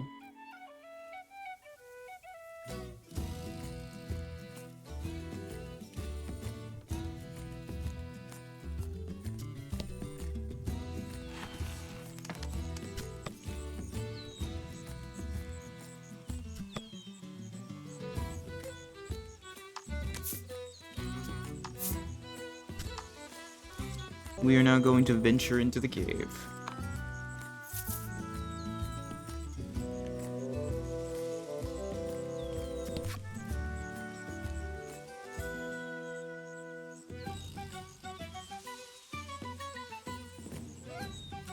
You've reached the western cave entrance. A precious dungeon lies ahead. Adventurers are advised to be at least level 3 before entering. Well, pretty sure we're that already. Yep. Pretty sure we're past level 3. I think we're like level Light 6. can't reach the Something like furthest that, depths I of the think. cave. It may be impossible to proceed without a torch.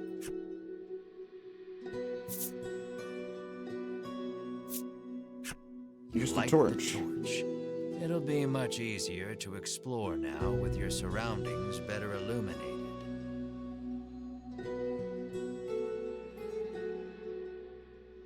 Yeah, Stab wanted to play some SM2 together, but unfortunately I don't have it installed right now. Plus, I just feel like playing this tonight. Search the western cave for Cypher's prized possession. Though the torch lights your immediate surroundings. I'm not sure if I still have the space on my cannot peer SSD far to into even the distance. reinstall Cyberpunk to be no, not Cyberpunk, SM2. Cyberpunk's already installed. I had to delete SM2 to install Cyberpunk. But I ended up uninstalling Rocket League and Fortnite as well, so I cleared up a bunch of space. So I have a good bit, but I'd only have I think like 50 gigs left of SSD space, so I don't know if I'm willing to do it. I think we'll just have to wait till after I beat Cyberpunk. But I don't mean there probably won't be SM2 for like a month or so. So I don't know, man. I don't know. I might check later though.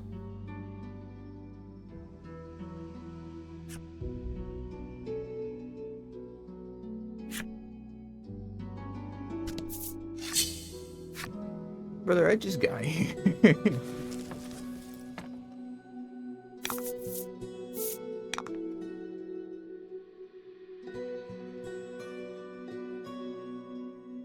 Let's do this since we don't know. Let me start. 1, 2, 3. A 9. Okay, we have frost effect. Okay, bro died. Bro is dead.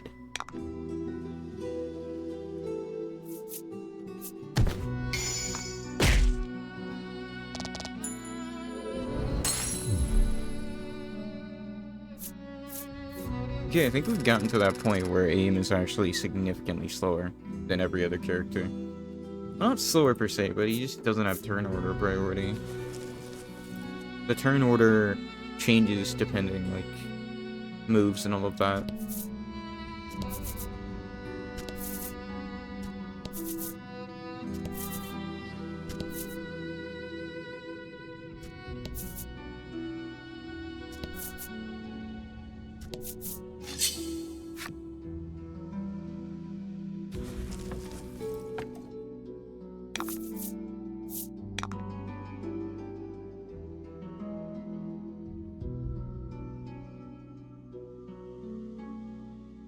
I don't even think we need to... Let's just do this.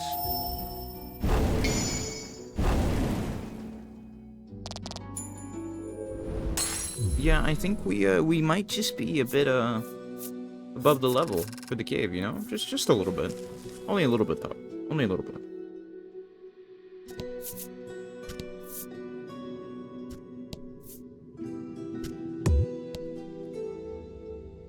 Is there nothing here?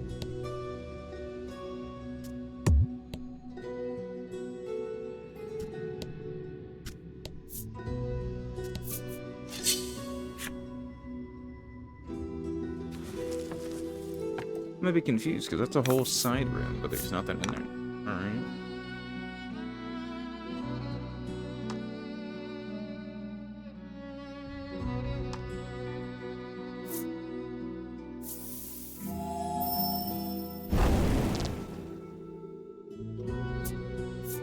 Uh-oh.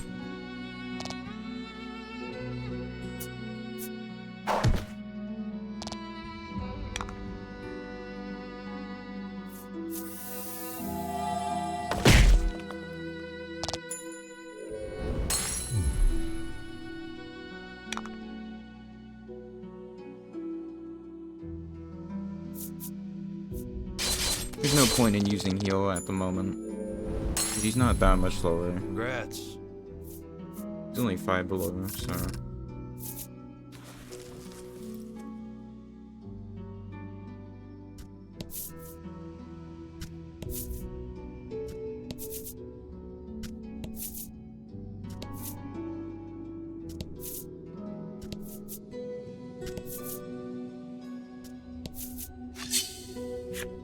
There's a chest.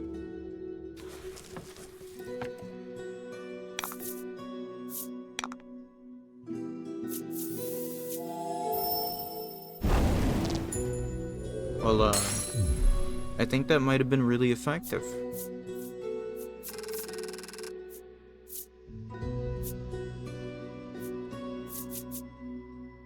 Middle.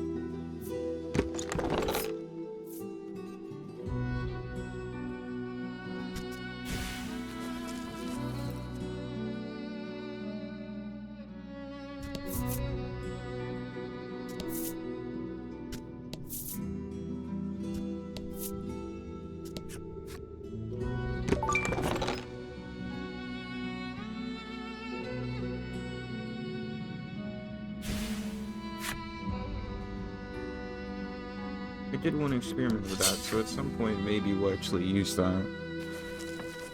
It'll be a bit,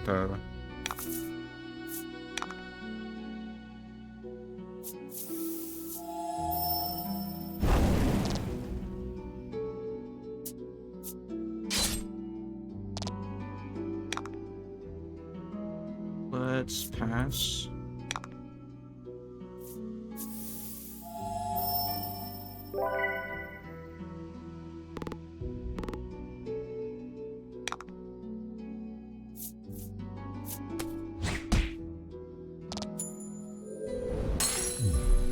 You did great.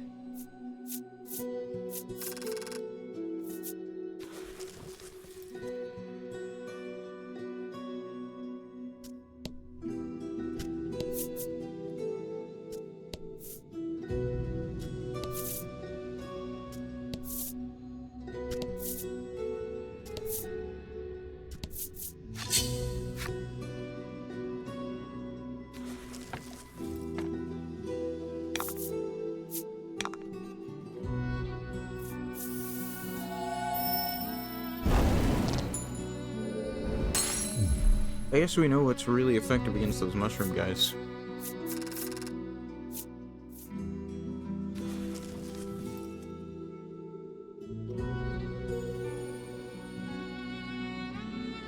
Okay, we've unlocked the red fungo enemy story.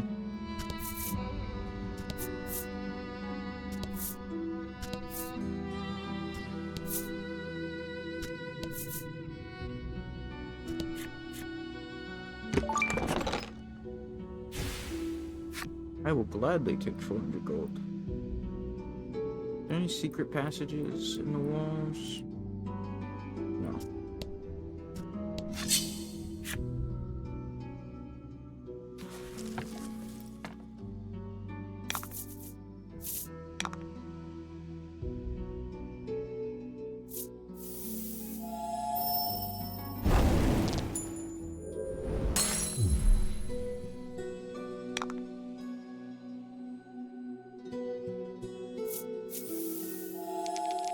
3, 2, no. That's awful.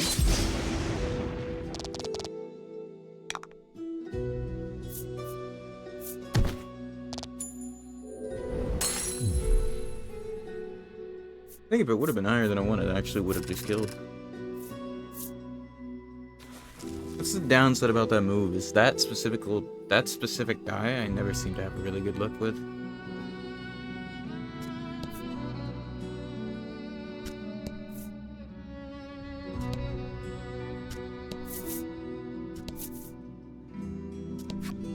The door is shut tight. It seems some strange force keeps it barred. Upon closer examination of the door, you spot a cavity that looks like some sort of sphere should go there.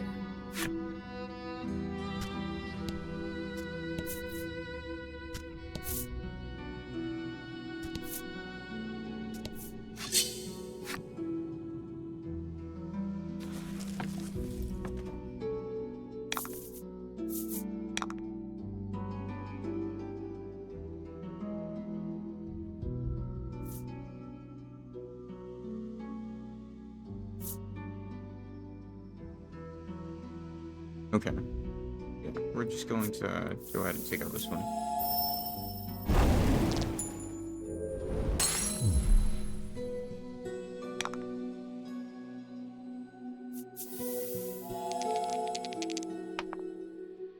Really? Oh. Well, I guess it doesn't matter. Great.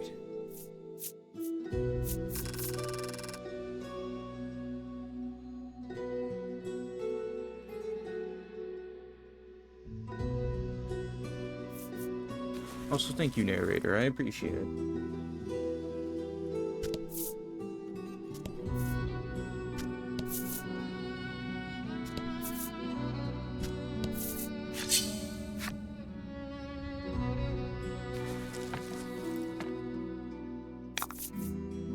About the enemy.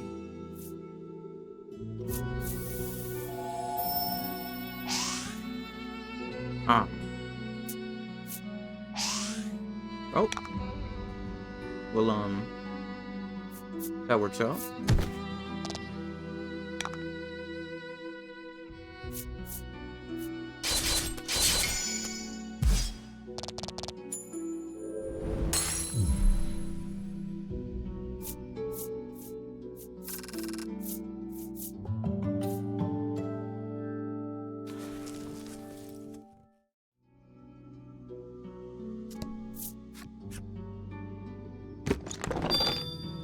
There's the magic sphere.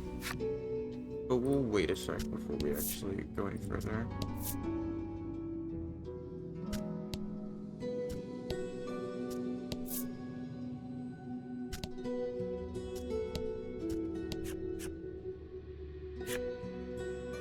Upon closer examination of the door, you spot a cavity that looks like some sort of sphere should go there. Fit the magic sphere in the cavity. Yes. You put the magic sphere into the cavity, and the door opens.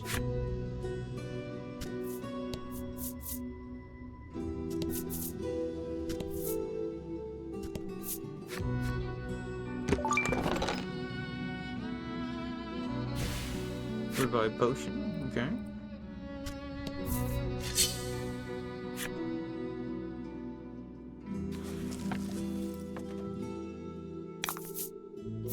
And fight.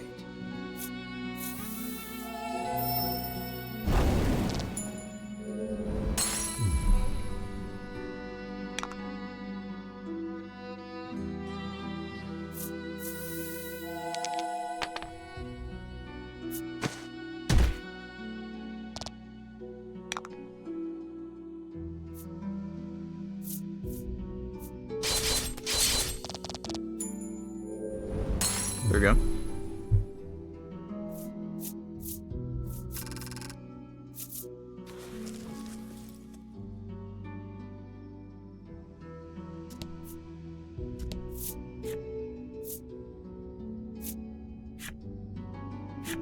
Let's go up a level. Let's go up. Uppity up.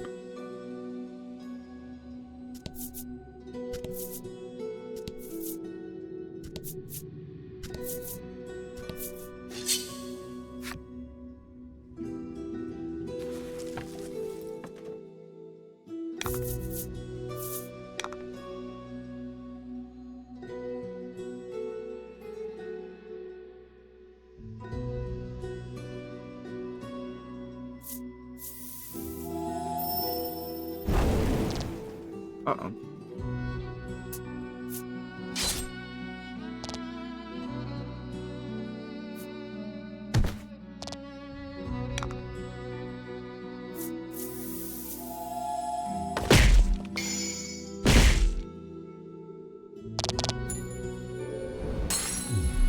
That's a 3-in-1. Alright, Mar.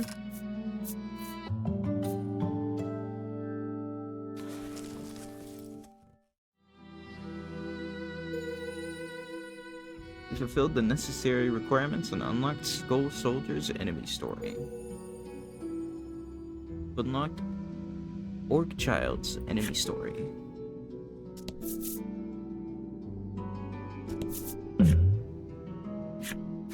A claret trail leads you deeper into the cave.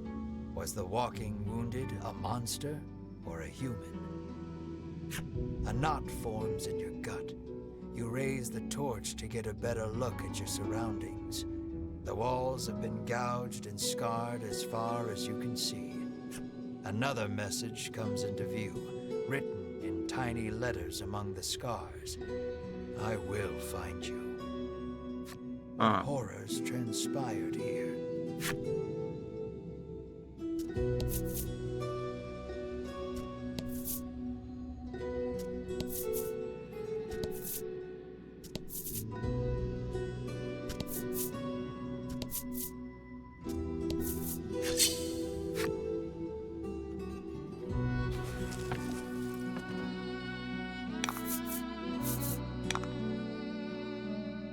That is a lot. We're going to do this.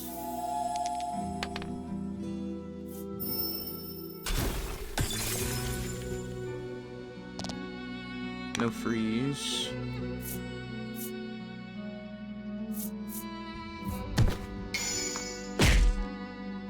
Unfortunately, this is gonna hurt. Never mind, it won't.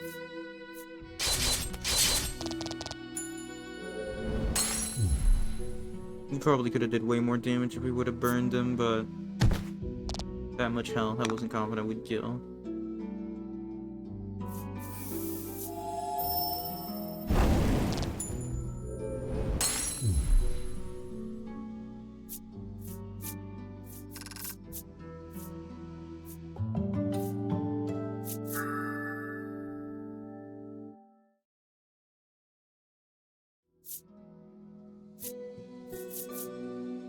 Right.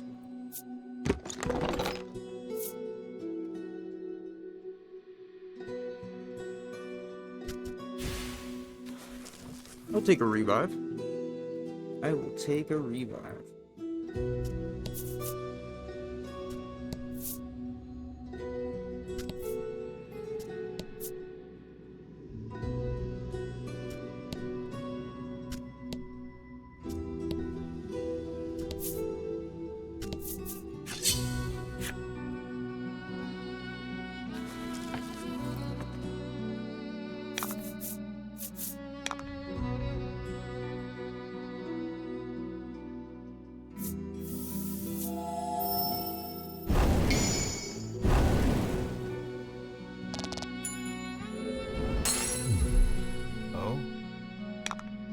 Yeah.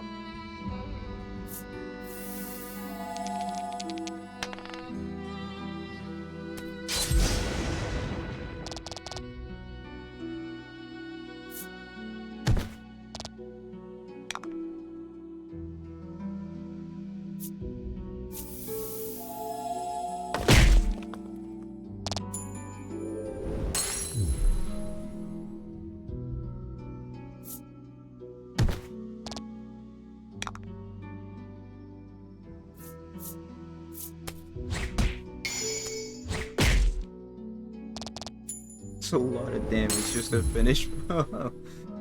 Oof.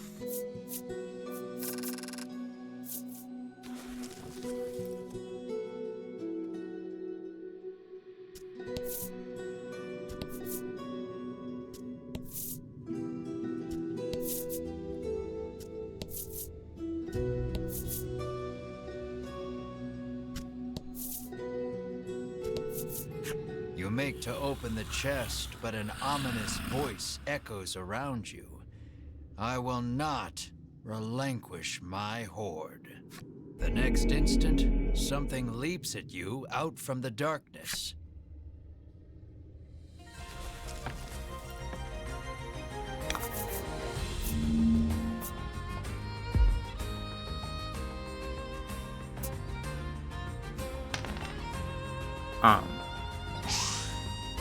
Okay, I missed.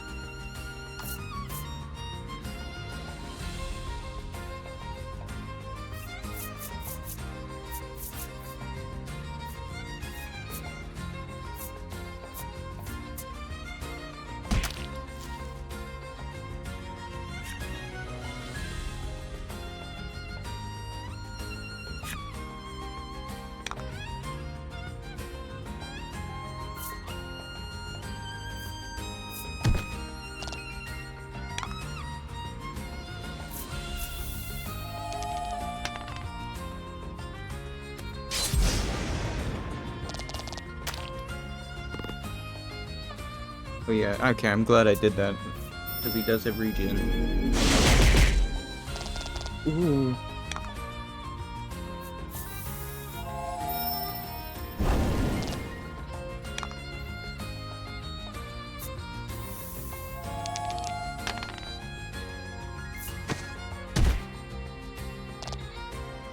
Good roll.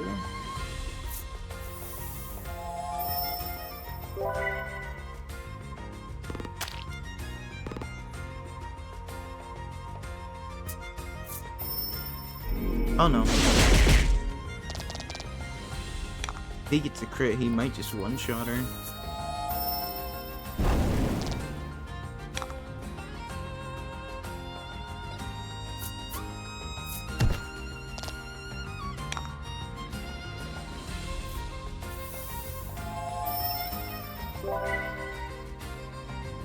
We could have killed him there, but it's fine.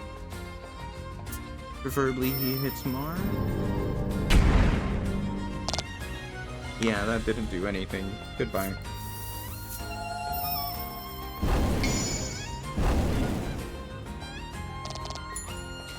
Glad I used that oil pot.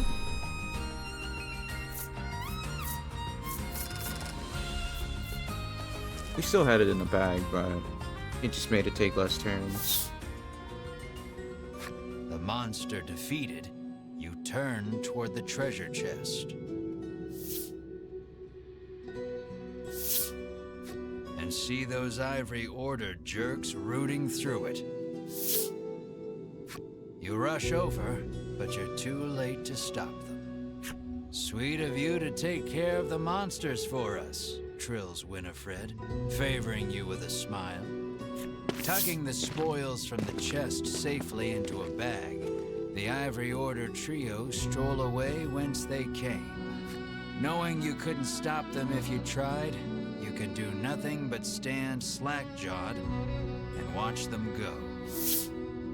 The chest is empty, save for a ragged doll. Nice of them to leave us the trash, you grumble in irritation. For some reason, Melanie picks up the ragged doll. Good choice. Good choice, Melanie. Good choice.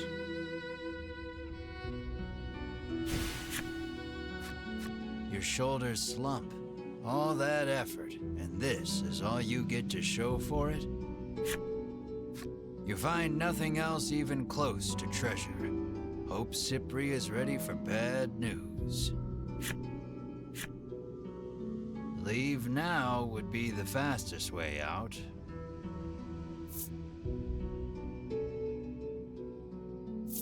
We'll leave later. You decide We to haven't stay explored and those other explore the corners yet. cave a little longer.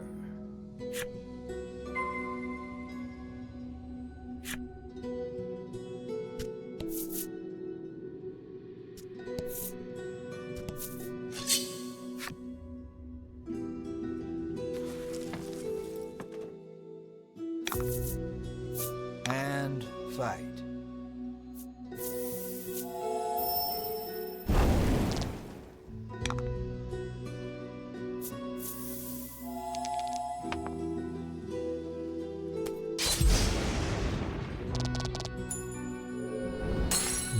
Nice.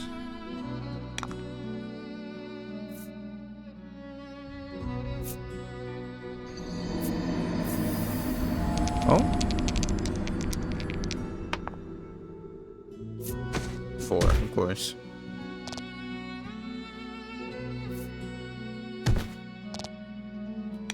Single bit of damage. Well, we tried.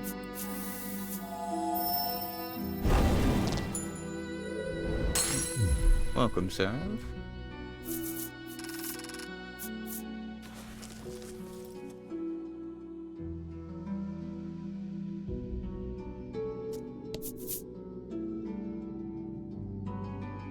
Wait, what? What's the point of this little corner then? Huh?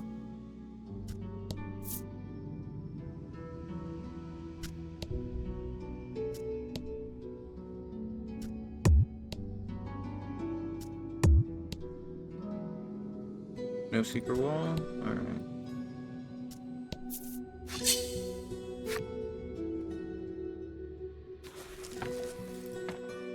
There's some map boundary walls that are actually secret walls and at certain points in the game. I just don't remember where they are.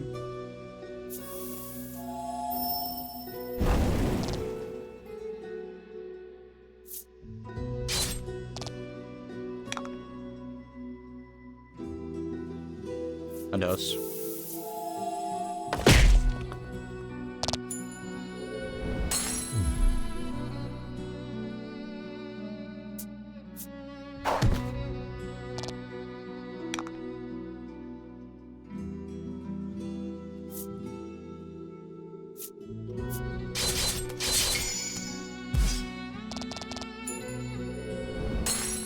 Excellent. It is absolutely a W attack. I love that attack. We'll just Magic Strike. Fuck it.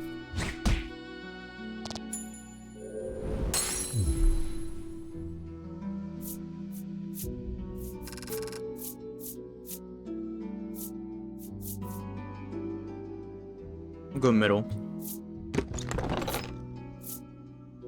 Antidote? Okay.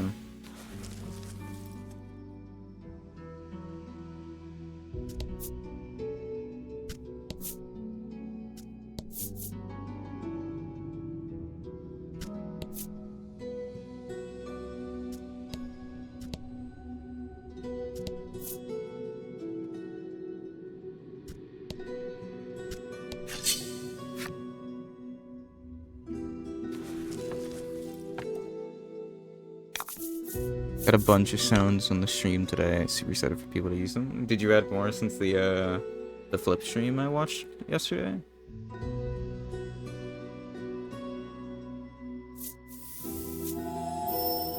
What sounds did you add?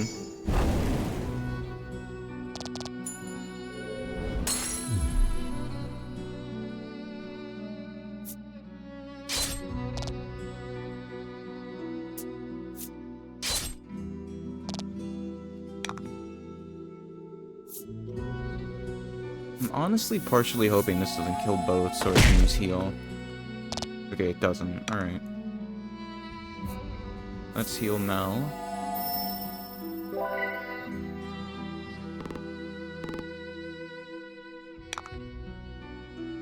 Now, let's do Magic Strike on him. Oh, gotcha.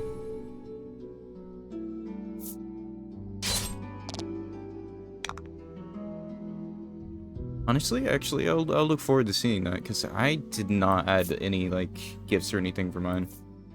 I've just had the sound and stuff.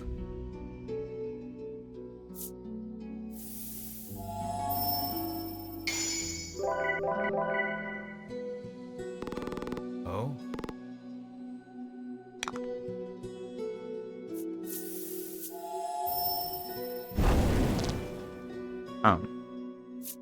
Bro just tanked my fire. Bro tanked it and stayed at 1 health. Go.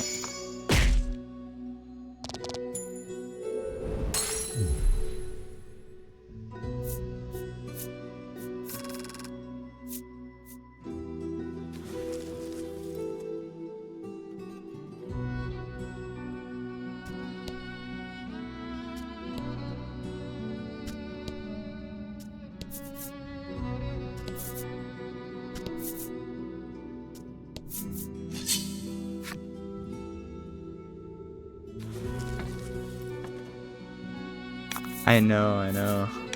Just 2 more.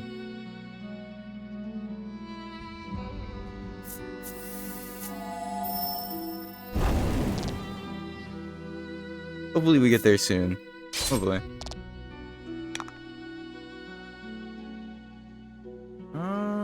We'll do roundhouse again. Just go ahead and end this fight. If he gets a crit. Yep, no crit. Let's do...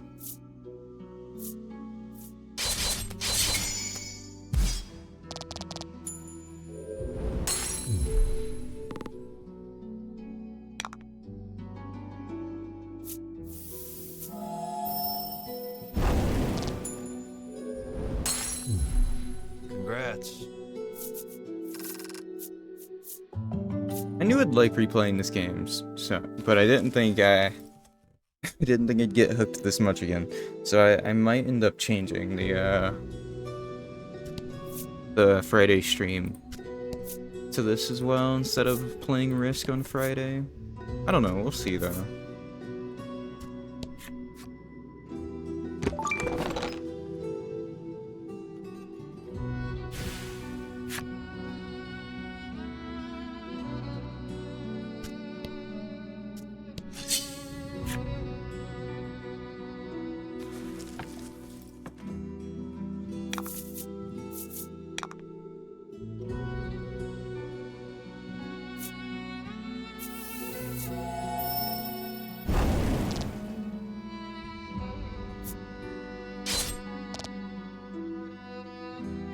Yeah, I should have just gone for him.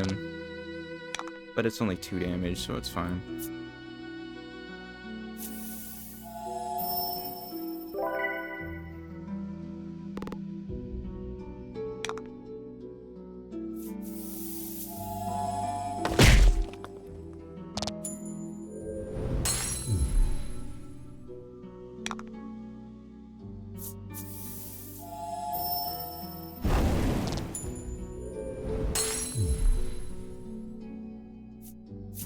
Thankfully, I'm not getting fucked up by calling too much anymore now, but still a bit.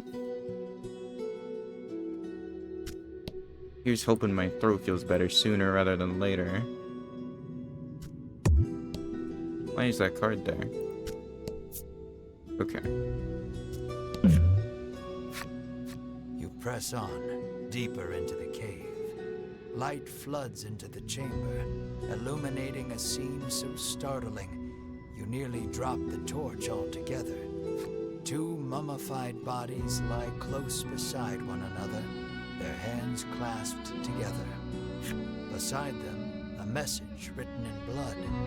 We leave together. Perhaps they were lovers? Whatever the case, you notice the bellwether nestled in their hands. You gently pry it free, bend a knee, and say a small prayer for the dearly departed.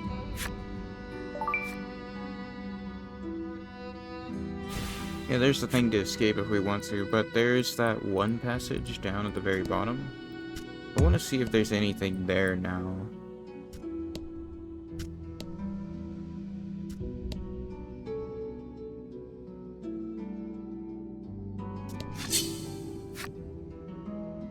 Okay, it's just bored. How many follows are you at, sub?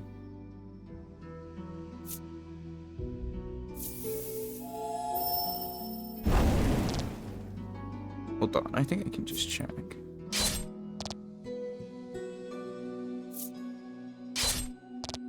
Nope. Good.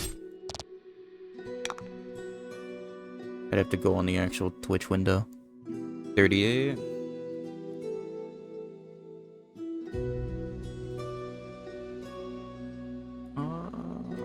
What's everybody's health?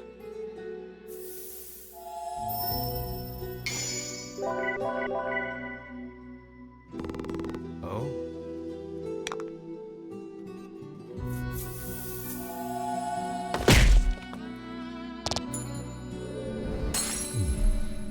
Looking nice with the founder badge. Looking nice.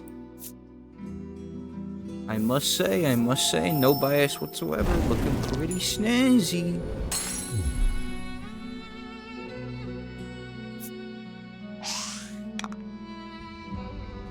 Scammer gets scammed. Bro missed. Bro missed. Actually, don't heal. Don't heal. Don't heal. Let's just do lightning.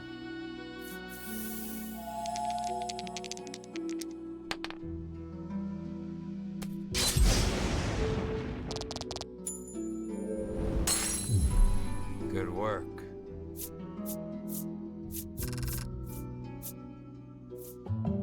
My cat fountain should get here today, hopefully. So here's hoping it was worth the wait and it was worth the money.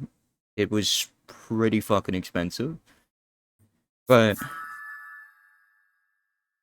if it works as it should be worth it. Because Darlin should be drinking more water since it'll be moving and she'll be able to play with the water as well. So it should make her happier regardless. Which is all I care about. Acquired would-be hero. Recovered 3 HP after combat ends. I'm pretty sure that's a special skill. Yeah, it's passive. Okay. Alright, that's a good one.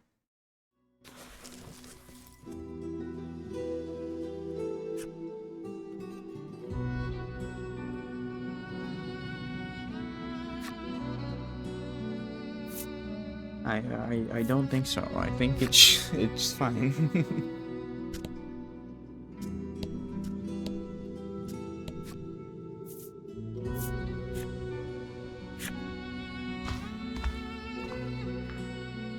Not sure if Tiny will like it as much.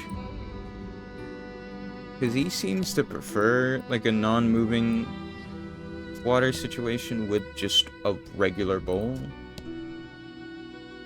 Hopefully he grows on it, or he likes it as well.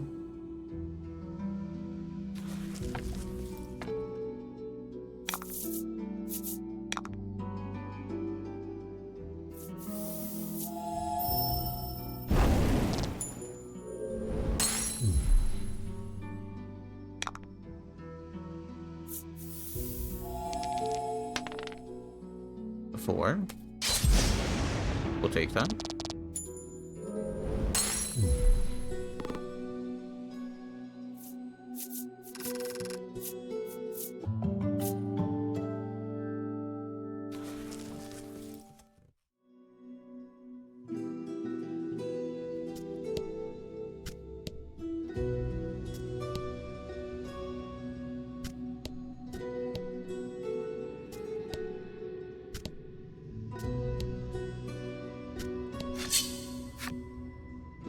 Where's the area that had nothing in it?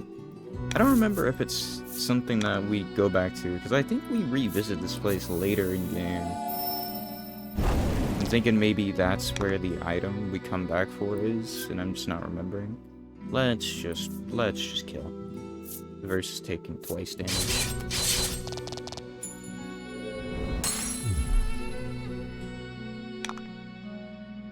Give me a good roll. No.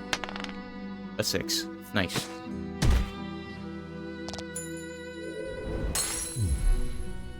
Good work. Sorry I was AFK for a bit, but I'm gonna go to sleep, but I'll keep the stream up on my PC to give you the views. Thank you. Also, it's no worries, man. It is no worries. Lurking is just as appreciated. Let's go with left. Get some good sleep, my man. Get some good sleep.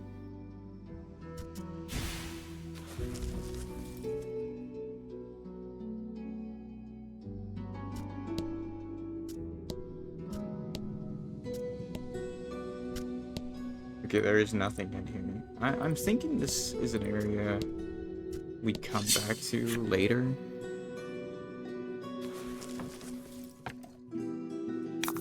Drink redeem. Also, if you ever think of any like sound alert redeems you'd like to see, let me know. Let me know. I added some more in between this stream and the last one. I added the I just sat down. Who starts a conversation like that meme? I added that one. And then I No, I can't remember if I added another one other than that one. What the fuck starts a conversation like that? I just sat down. I thought of that meme completely randomly. It's because, in a part of Cyberpunk that me and Ashley got to the other night, we were in this, like, mission dialogue, and I sat down with this character, and she just immediately is like, "You're dying, V," and I'm just like, what the fuck? I just sat down! Bitch starts a conversation by telling me I'm dying. I'm like, I know, but how the fuck do you know that? Second off, who starts a conversation like that? And I tabbed out of the game just to play that meme clip, and I was like, I need to add this to stream.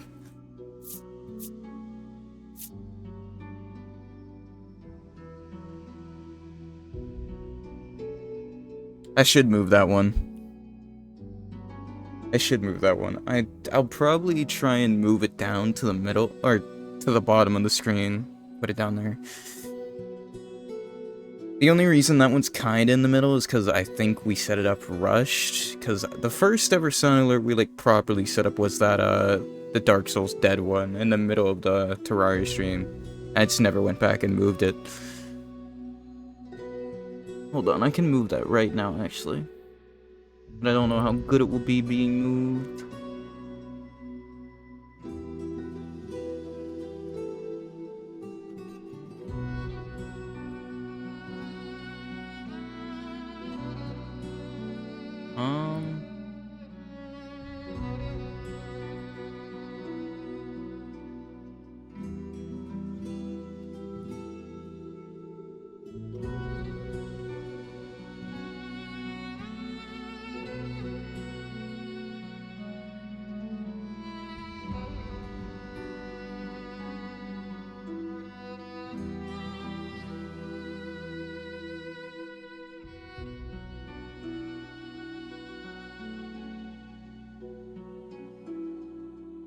I might have to just refit the box.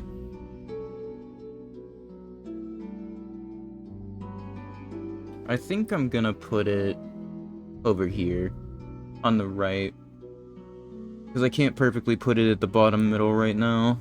I'm gonna have to actually figure out the proper size, because I can't get it to just be perfectly vertical. Plus, who knows, if I ever add GIF variants, it'll work out to just have an actual square, I guess, so. There we go. Put in that corner of the right.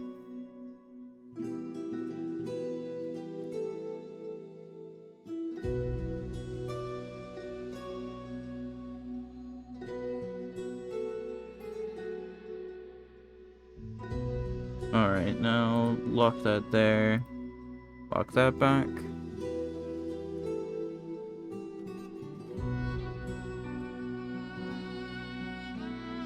You have yours in the top right. Fair. I don't know why, I just prefer stuff being more so at the bottom for some reason.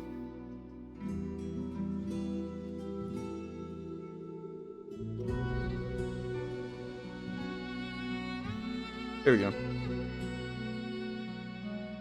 Alright.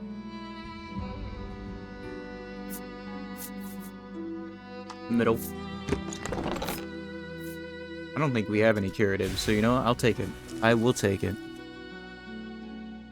And now let's leave this cave. I ended up not needing to waste my dungeon thing. Let's go. Let's just skip back to the town. It's not there. It's right here.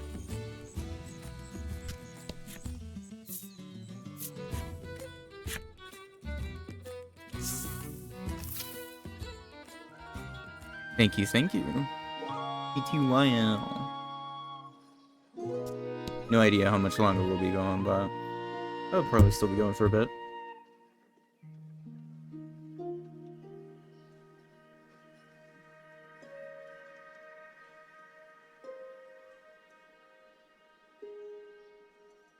I saw the message, you're a bug old bitch for uninstalling.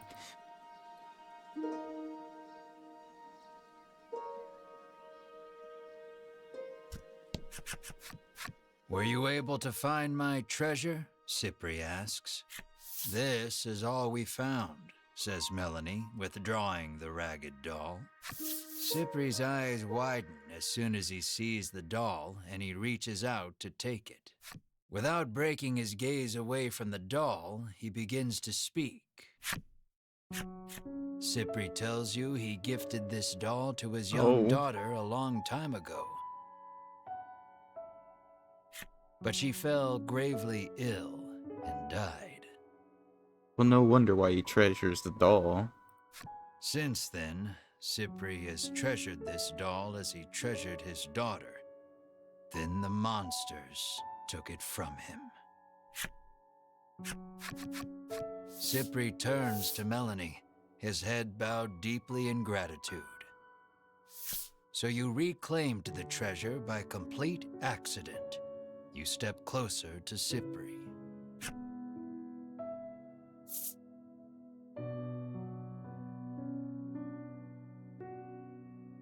He'd be happy with coin. I think we won't be a dick here. We could be a dick, but I don't think we will. Personally, I don't want to be a dick. Just tell us about the dragon. What do you know about the dragon? You rudely inquire. Is him just always a dick? Cypri gestures as if to say, let's not get ahead of ourselves. Far to the east of town is a place called Unionville, where monsters and humans live together in harmony. According to Cypri, you might be able to learn something there, as the dragon and monsters are not totally unrelated.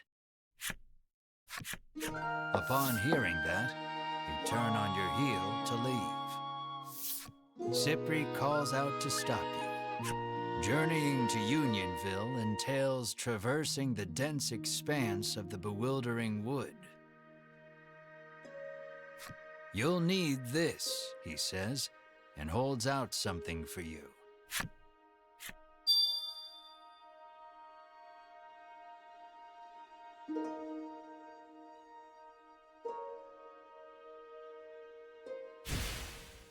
You won't make it through the bewildering wood without it, Cypri says.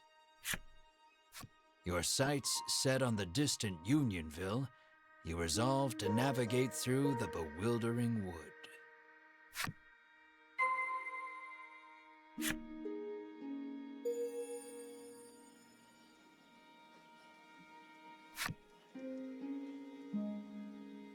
Alright, let's... Actually, wait, can I get any other new armor now, or... I don't remember if it's shop specific, or if it's level tied. I think it's shop specific.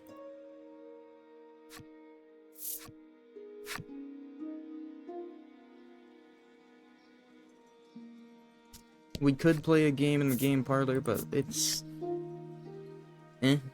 Like, it's a fun game, I'd say. It's very... It's very... Oh! Are we in chapter 2 already? And so the oddball trio sets out on the Queen's... Damn it. A reckless young man who fancies himself a hero who cares only... His traveling companion, a quiet monster. And the proud witch, her hatred for the dragon all-consuming.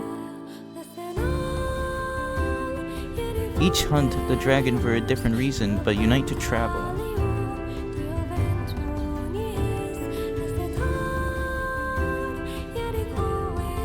Pampered every step of the way by those horrid... Their search for information about the dragon brings them to the Sea of Trees known as the Bewildering Wood. There the would-be heroes meet a strange girl. Chapter 2, Bewildering Wood. I'm sorry I can't keep up with the dialogue change. Reading it aloud and actually reading it myself is... It's possible to customize the appearance of certain game elements, such as your avatar, dice, and card design, by selecting Customize from the title screen's option menu. Further customization options can be unlocked by completing certain conditions within the game, or by purchasing add-on content. Build a collection of customization options to create a game experience that suits your taste. We got an achievement. Nice. Let's jump straight to the Bewildering Woods. Should be right there. There it is.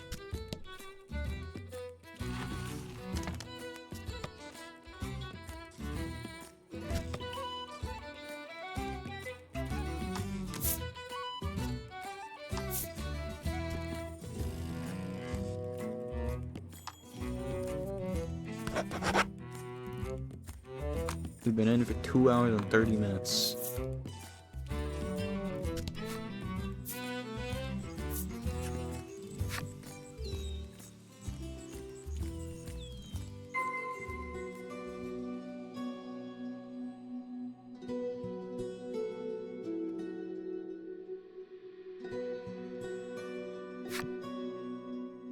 We will try to explore the Wildering Woods, because there are things to explore here.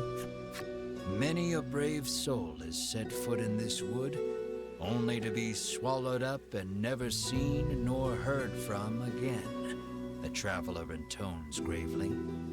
They also tell of a certain tool one needs to get through this place.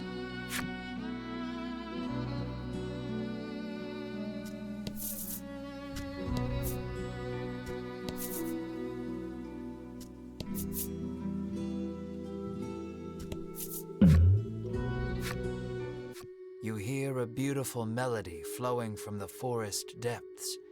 It sounds like singing, or perhaps birdsong.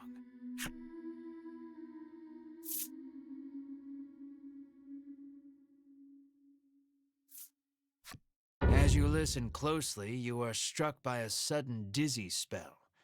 You sense a presence growing closer, but cannot react. The grass rustles, then a monster slowly shows itself from between the blades. It's a harpy. Realizing you've been caught in the harpy's trap, you ready your weapons. Well done.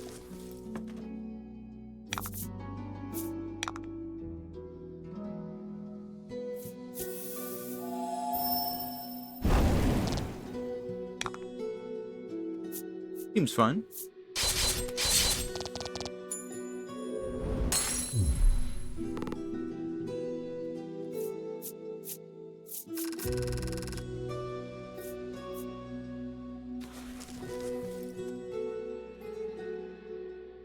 For some time after that, you find yourself trembling at the mere sound of a bird's tweet.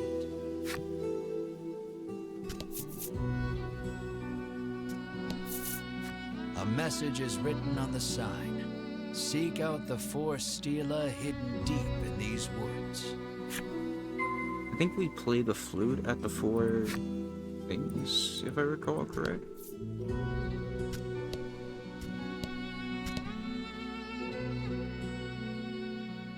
Wait, there's nothing there? Okay.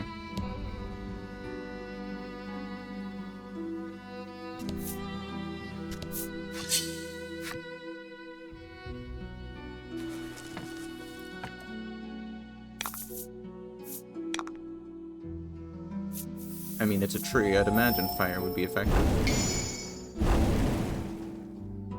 Yeah. Go figure. Wood is weak against fire. Go figure.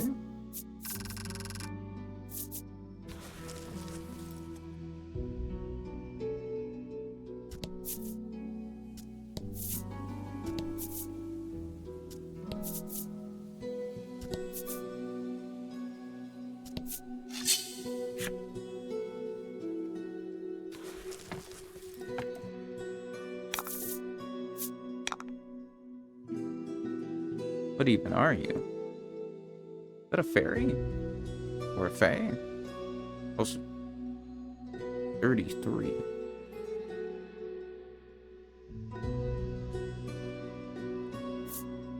We haven't really even tried doing this up here.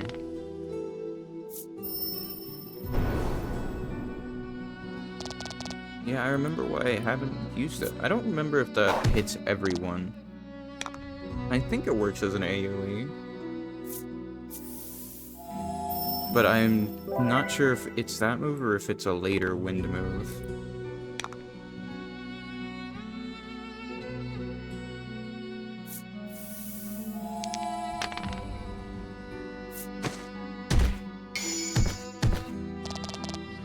Nice work.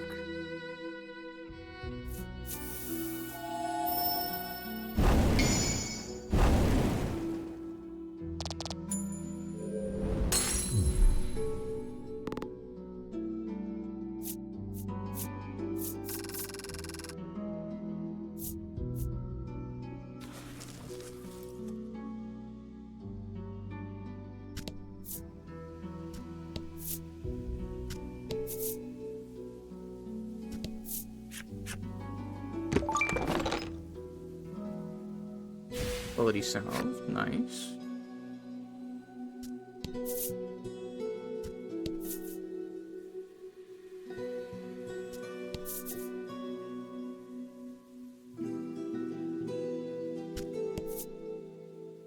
Okay, there's one of them right there. You have found the Southern Stela. You smack it and hear a sound off to the west. You'd best head that way next.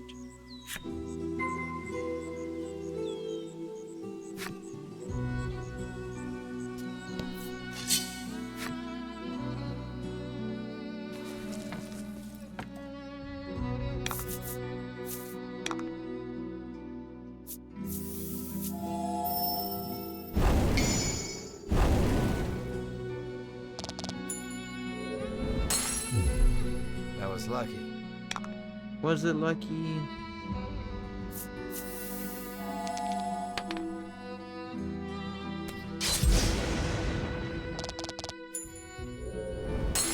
Now that might have been lucky. That dice roll. Ooh.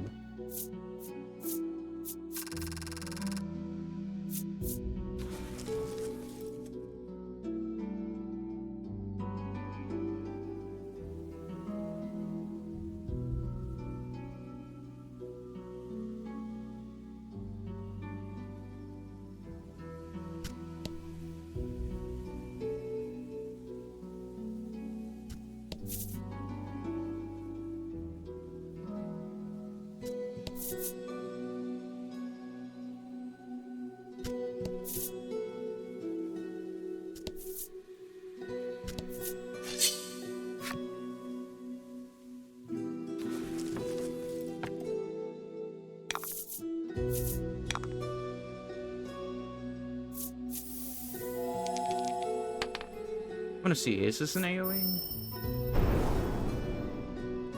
No. Yeah, I was thinking of a different attack. Still got the kill though.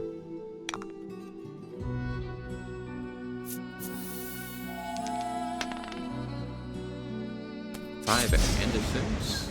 Alright.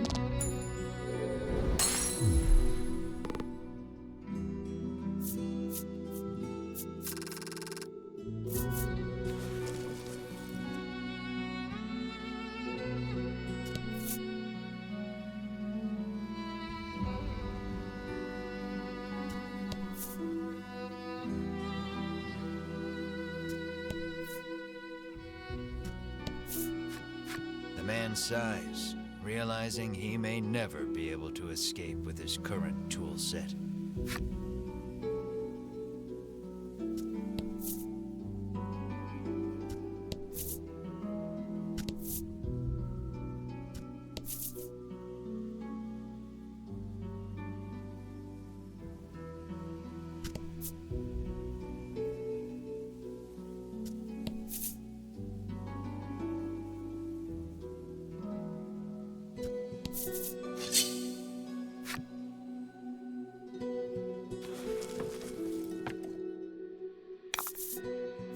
Let's do this.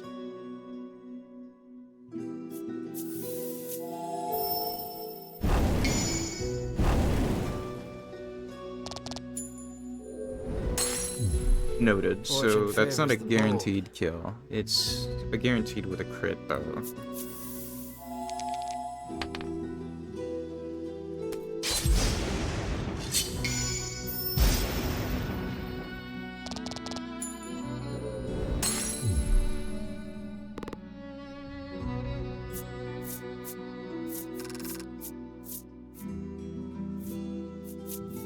Go left.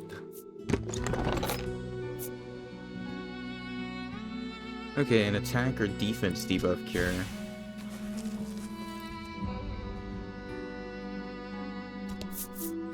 You have found the Northern Stela. It doesn't look particularly special. You resolve to touch it anyhow. Okay, so this is the northern one. Well, duh, this was to the north. I don't know why I'm saying that.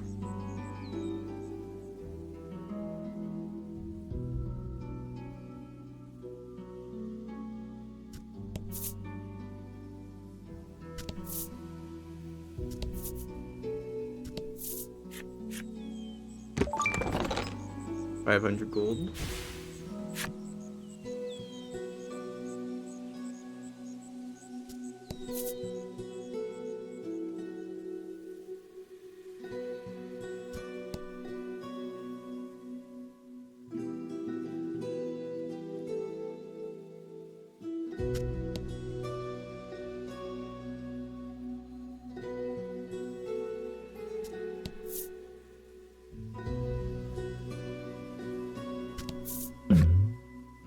Event?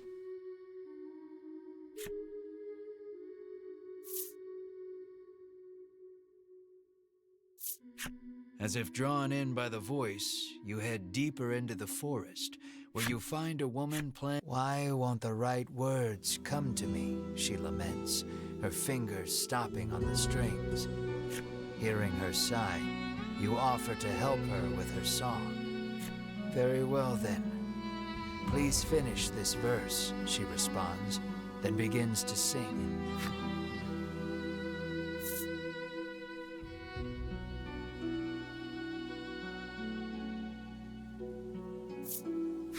You imitate Mars' mule, but the woman just tilts her head to the side in confusion. You pity the poor soul for not comprehending the sheer cuteness of your dear companion. In the end, you gain nothing from the exchange and leave the woman to her song.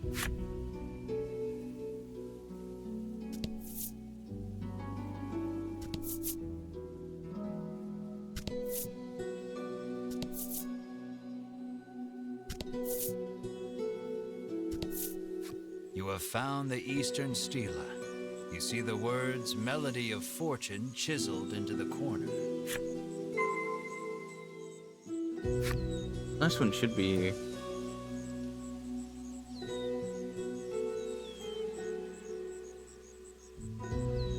think we know where it is, but we're still going to discover all the cards.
I think we discovered everything that way. Maybe? I don't remember seeing these people. The next Stela is... You hear someone murmuring. It sounds like a man, but you can't really be sure in these woods. Wild. Woodlander Man's flipside story. Okay. I need to hit the Stela every single time I want to go home. Ah, what a pain, the frowning woman sighs. Woodlander Woman's Flip Side Story. Yeah, that sounds like a pretty annoying hassle. Have we already hit this one? You've already investigated Yeah, this we have. steal. Thought so. If memory serves, you heard a sound off to the west when you hit it.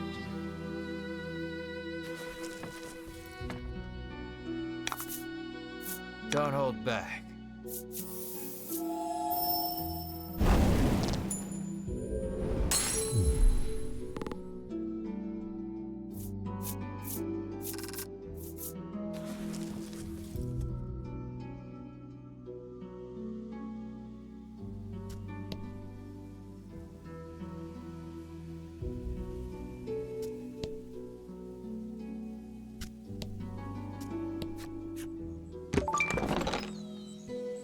Protect against wind. We'll probably end up just selling that one.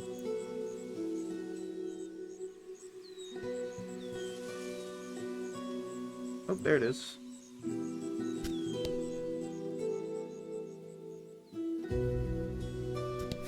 You have found the Western Stela, which you swear up and down was not here when you came in. Nevertheless, you give it a smack.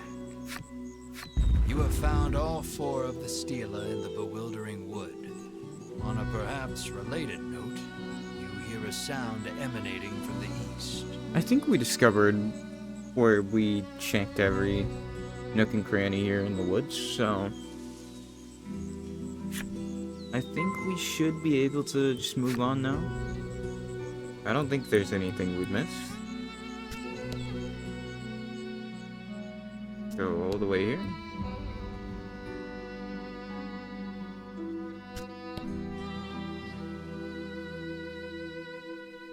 Yep, there's more path right there now.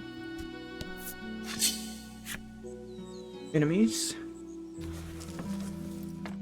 This is the one thing that I feel like, even when I last played this game, I feel like at a certain point I kind of just got annoyed with how often you needed to fight enemies.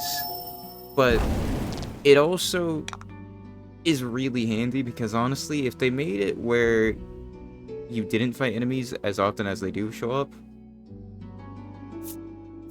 you wouldn't get as much level as you would need, from what I could tell. So it is a purposeful design choice.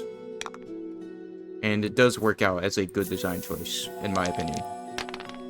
It's just, in the moment, it's pretty annoying when you're like sucked into the story, moving around, and then you get pulled out. But it's a pretty good XP and moneymaker.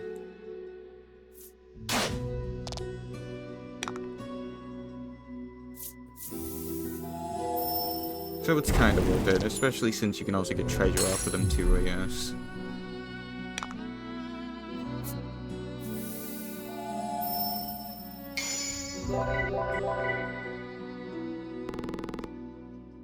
Okay, she was only down 3 health.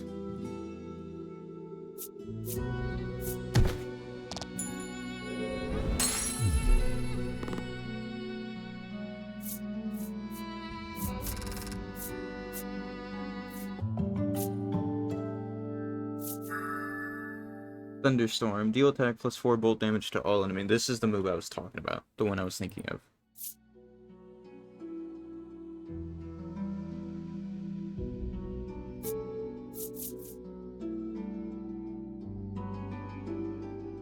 Go with the ring.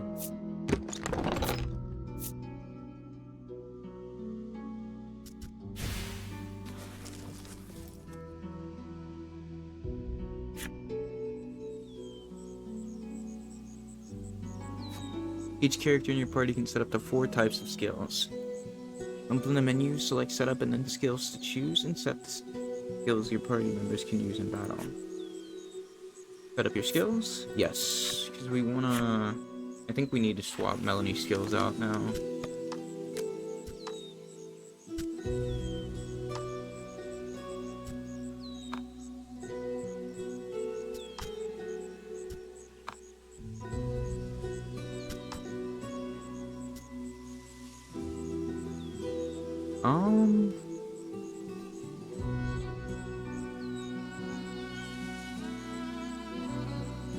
The downside of if we put all of these moves here, it will become a situation where all of the moves will cost points, but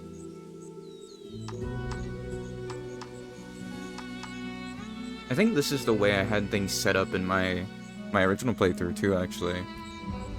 Because it pays off to have her on elemental damage, because she just does so much DPS.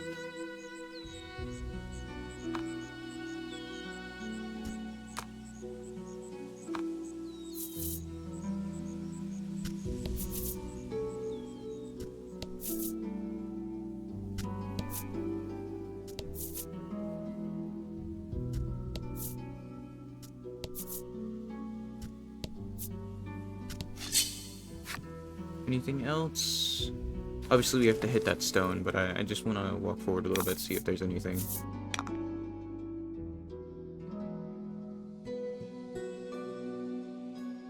I think we experiment. Generate some gems. 3 gems.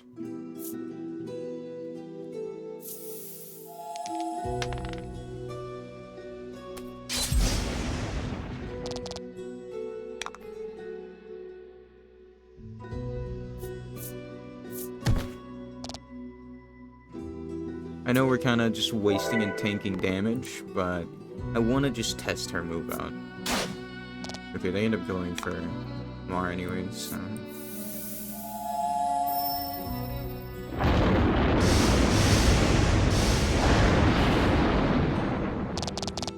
Yeah, okay, so they're resistant to it, but if they weren't resistant to it, probably would have done a lot.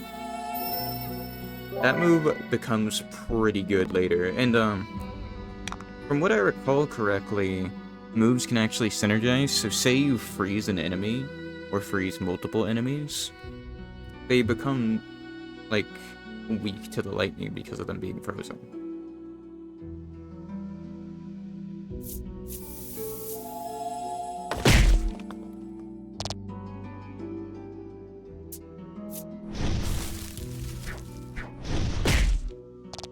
Oof. Okay, he heals his buddy.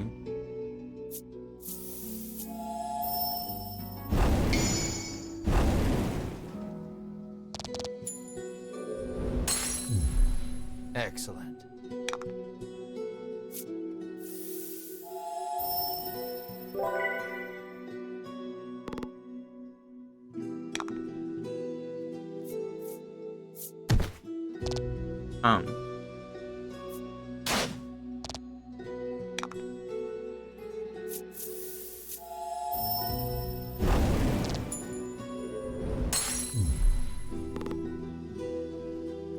I don't remember if it's her or what. There's a character who has skills to generate gems, which becomes really useful for specific fights in the game. I think it's her who has gem generation, I think. I don't remember though. I think multiple characters can generate gems.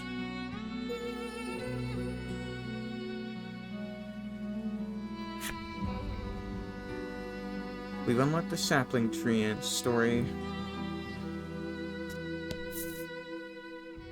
Alright, that's all up the board. You examine the stela. The message carved into the stela reads, "Play in tune with the forest." You hold the woodland flute you received from the good doctor in Thriston.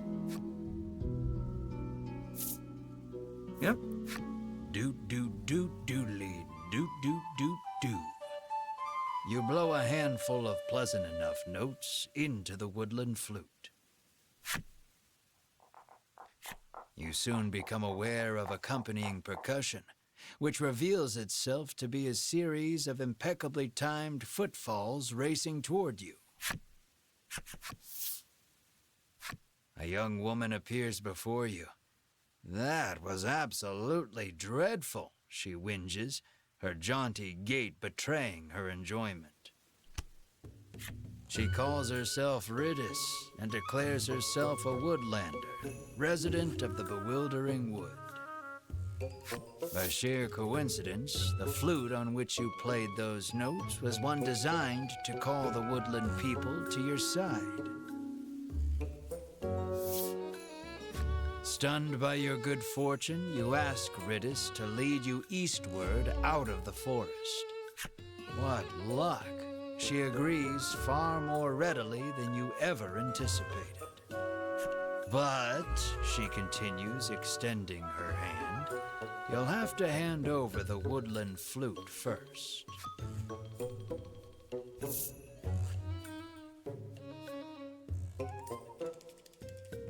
Make her buy it. I think we'll just... Sure.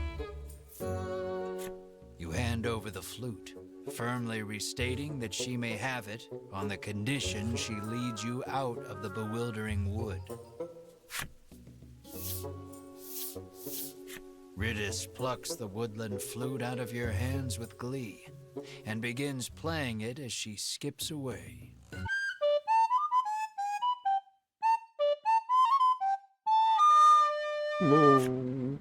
Well, playing is a generous term. It sounds as though she may as well be murdering the poor thing. Ridis makes it clear that the fastest way out of the woods is through woodland, where she lives. It's that-a-way, Ridis says gleefully, pointing past the stela before you.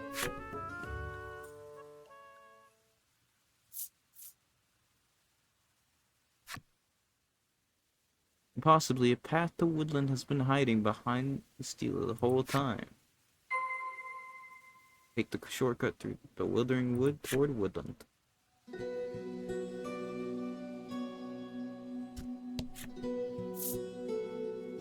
Yes. Welcome to Woodland, Ridis says, gesturing out over the village. Now, if you'll excuse me, I'm quite busy for the rest of the day, so you'll have to wait till tomorrow to leave the forest, she says, and makes her way home. That girl is in a world of her own.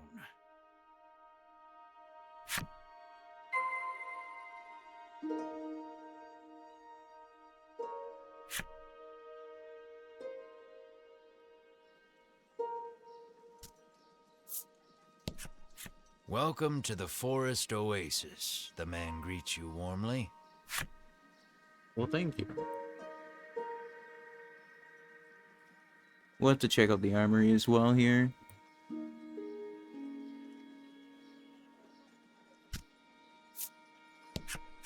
You learn that Ridis's family is mired in debt and living hand to mouth. And I know how they got in so much trouble, the rumor mongerer says deliciously. We are not in the business of meddling in the personal affairs of others, Melanie says curtly, cutting her off.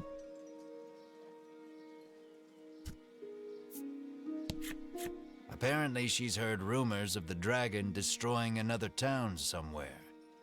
Our village would burn down so easily, she mutters, perhaps a bit more afraid of the symptom than the cause.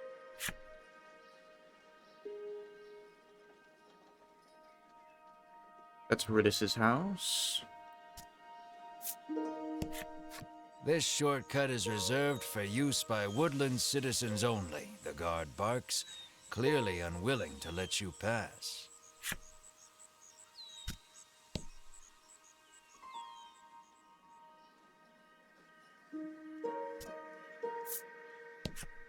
You happen upon a man greedily guzzling well water.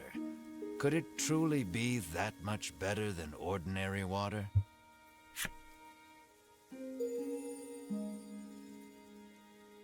Refilled. Unlocked mature man's flipside story.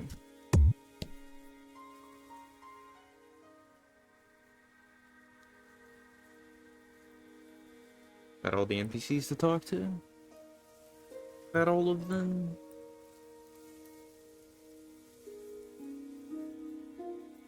I think that might be all of them.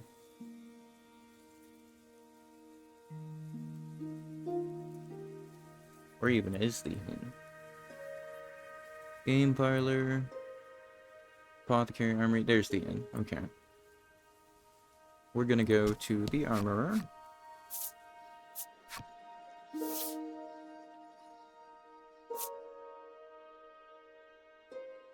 That's the sword we already have, I think, no?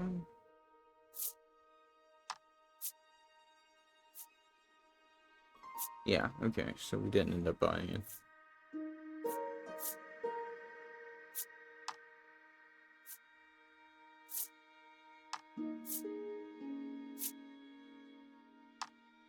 Plus 4 more attack.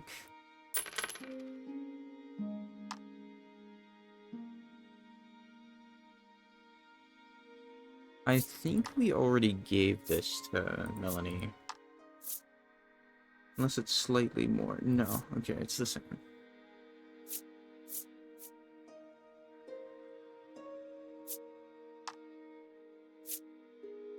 -1 speed. I mean, I would say that's pretty worth. It goes from 9 to 12 defense. A lot of money, but worth.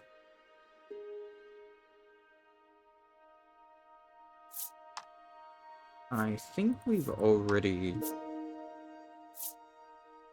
Yeah, okay.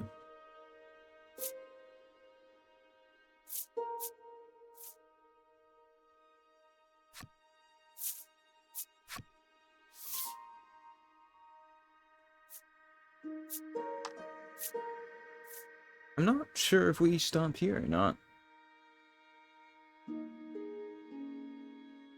Protection's paralysis and Protection's win. I mean, we could hold on to these in case we ever end up needing them, I guess.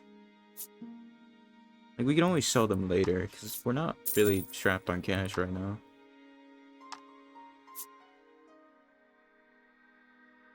I think we hold on to this for the moment, because I don't remember if... Actually, no. We'll just...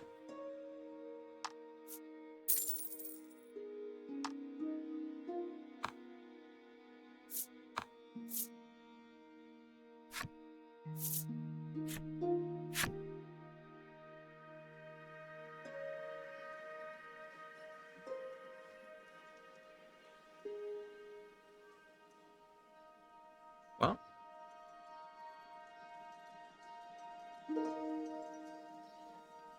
we've been going for 3 hours 31, but honestly, I don't really feel like ending yet, to be real with you. I honestly don't.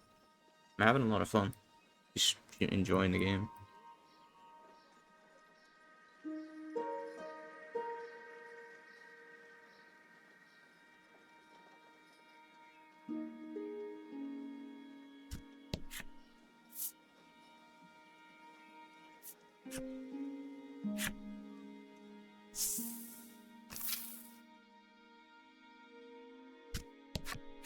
Riddis pores over a book while practicing on the woodland flute.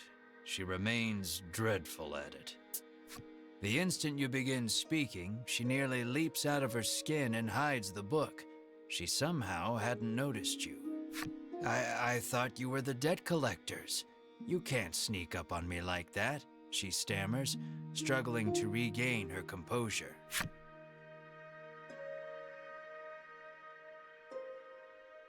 British is such a likable character. He's so chill. You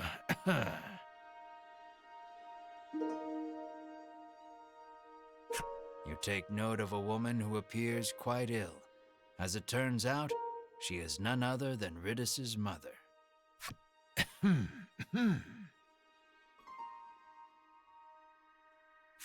She is in no small amount of pain. Will you give her something to ease her suffering?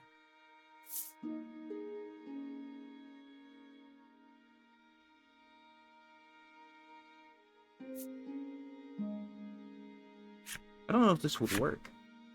The item you've proffered has no effect, but I appreciate the thought all the same. Riddis's mother hands you mysterious card 3 as a token of her gratitude. Can we actually help her? Like, if we go buy a potion, can we help her? Also, thank you for the card. She begins speaking of Riddis, who has been preparing the medicine that helps her get through the day. She blames her illness, and therefore herself, for making Riddis's life so difficult. The more she talks, the more her face drops.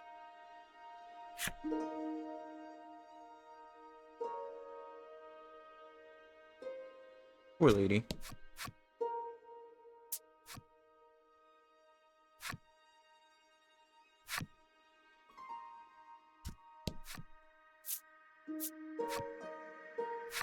Well, I guess we sleep in the inn, I guess. We could play a game at the game parlor, we could.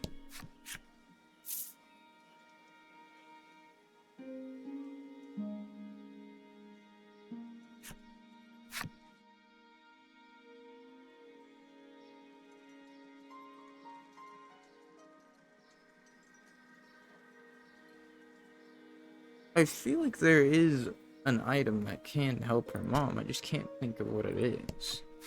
I believe we can help her, if I'm recalling correct from my original playthrough. I'm pretty sure I already have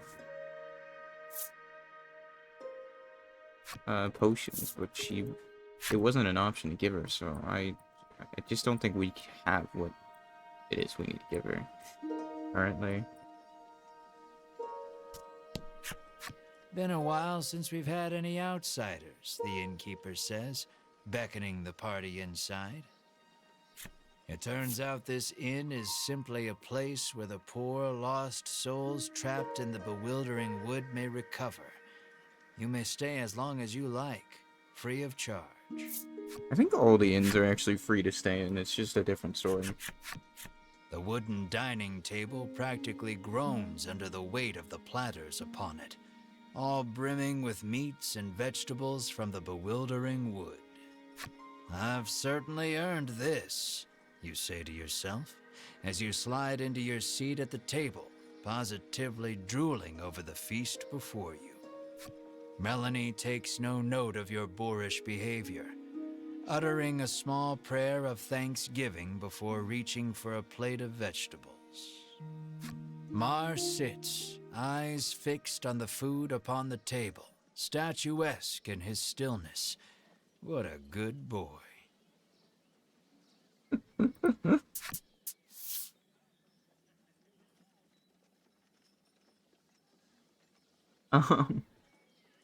Well.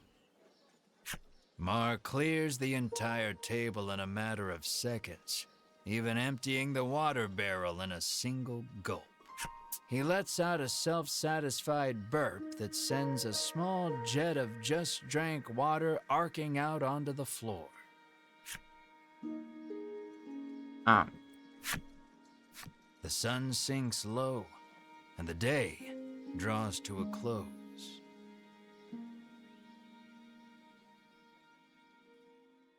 Well, that's a way to end it. A scream pierces the silence. Uh-oh. Fire! You leap out of bed, adrenaline coursing through your veins.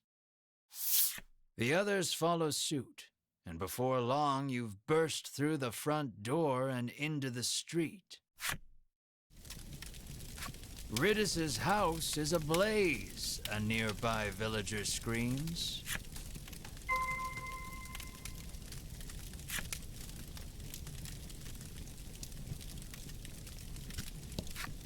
My mother is still inside, Riddis shrieks, darting past you to fetch water from the well south of the village.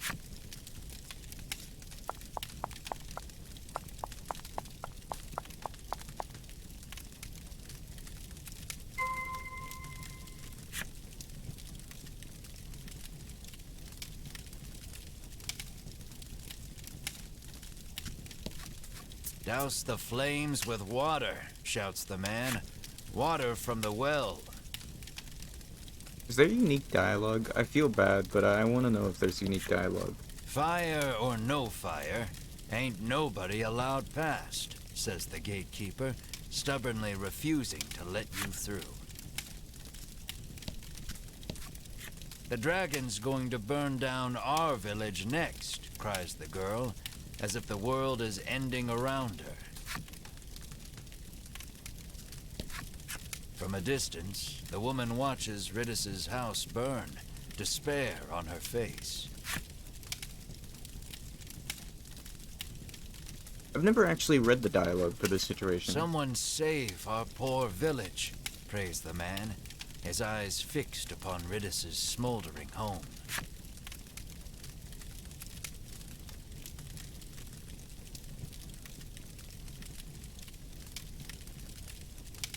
Well, I'd assume that's all the dialogue. Unless the Ridis shot is people have gathering dialogue, water but in we're an not attempt to looking for fight that. the blaze all on her own.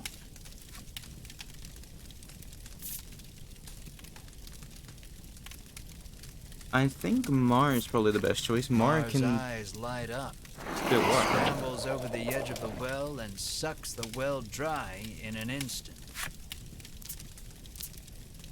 He pokes at his swollen belly and gestures toward Ridis's house, as if to say, "Get me back there, quick."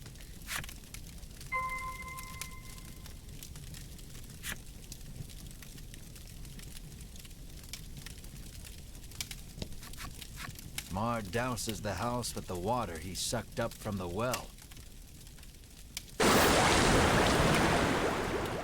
The fire is reduced to mere embers, and all is well. Or so you think.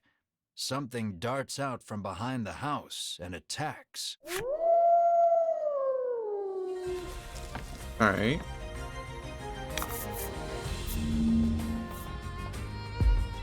$80? Happenstance cards will trigger each turn. Decrease fire damage dealt to all allies and enemies by 2.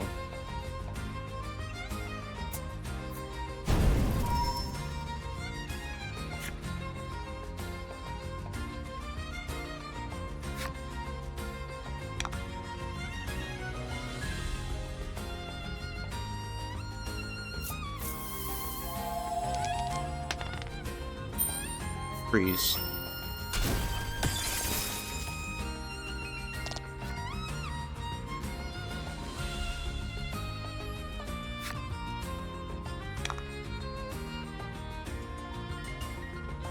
We're gonna actually pass this turn with Mar.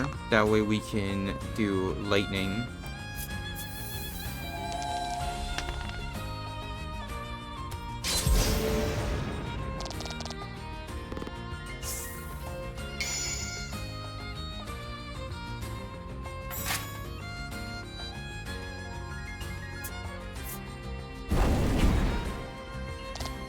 Oh.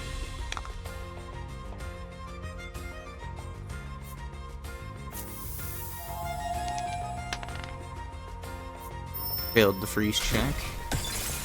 Still a lot of damage though. Let's do a body slam.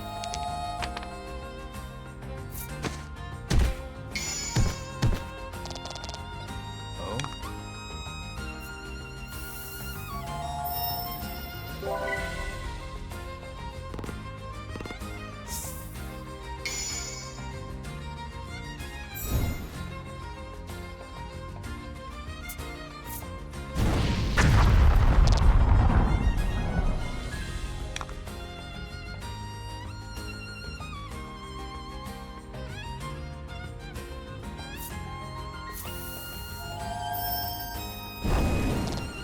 Okay, it is fire resistant, thought so. Let's do regen.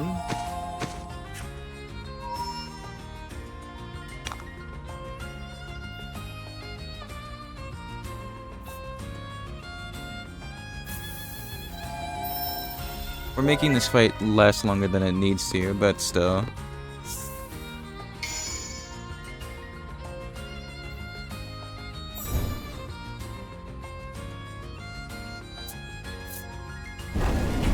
Just going back up to 40. A lot of damage.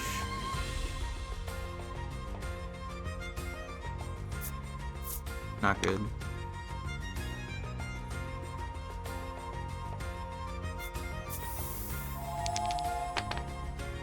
A 1.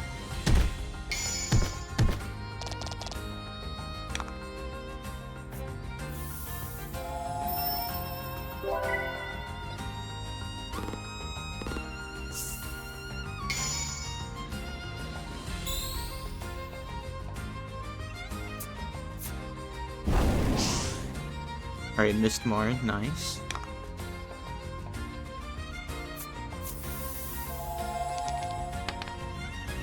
A 6. Success on the freeze check.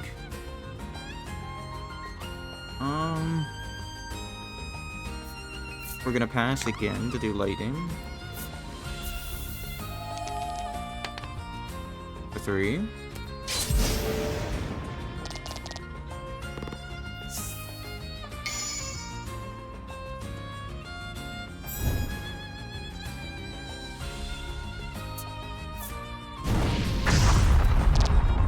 Missed everyone except the Mar.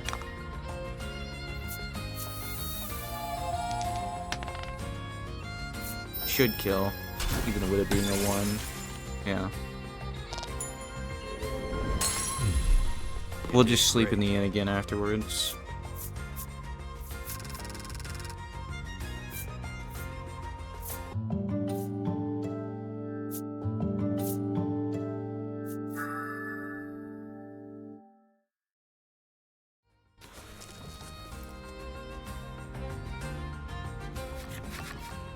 The fiery beast dispatched. I think we might he just returned to swap putting out Body the last of the Slam. blaze with Mars' help. But I don't know.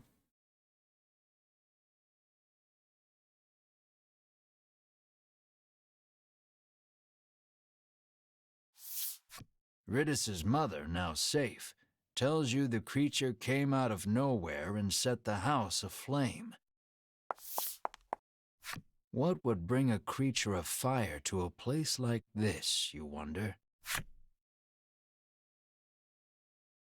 Huh.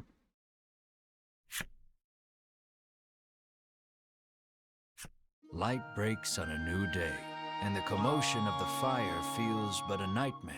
You lead your party to Ridis's house to ask for safe passage out of the bewildering wood.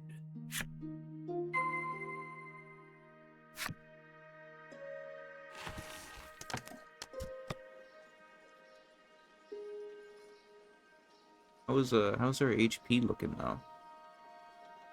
Oh, are we back at max? Did we go back to bed? Alright. Dope. Thank you, game. Thank you.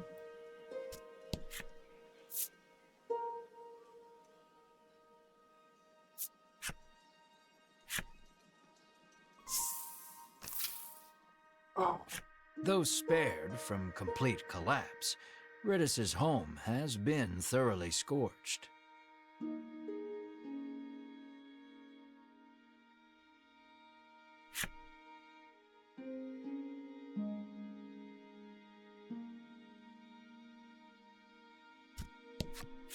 Ridis's mother tells you she was once deceived by a crooked merchant and plunged into debt. Ridis has been working to repay the debt ever since her mother took ill. You lightly press your thumb and forefinger to the corner of each eye, a mixture of sadness and anger swirling within you.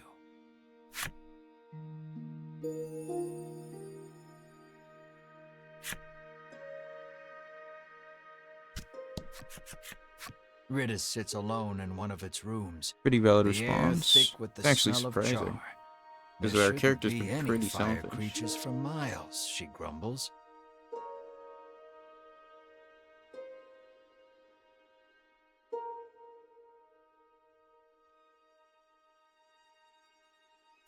She says the monster appeared while she was playing the woodland flute last night.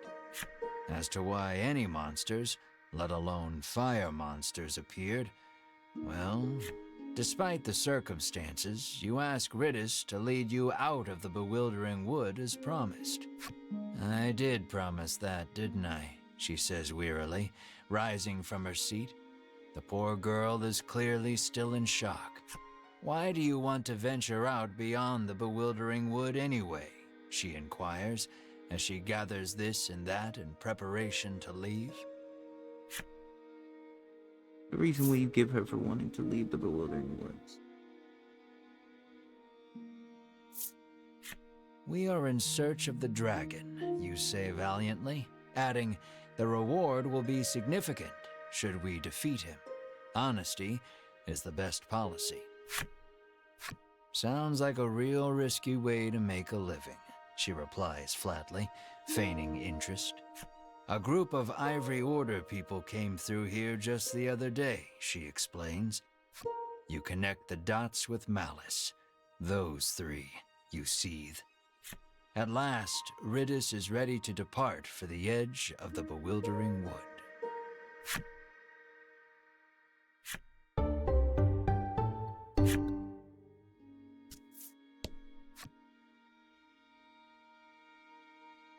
Maximum of 3 characters can participate in battles. Select party from the setup menu to form your battle party.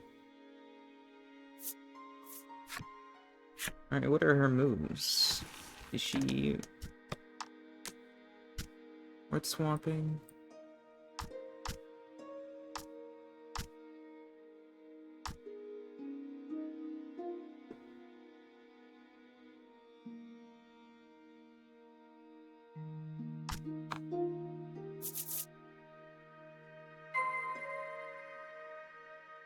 Depart from the eastern side of Woodland and make your way through the bewildering wood.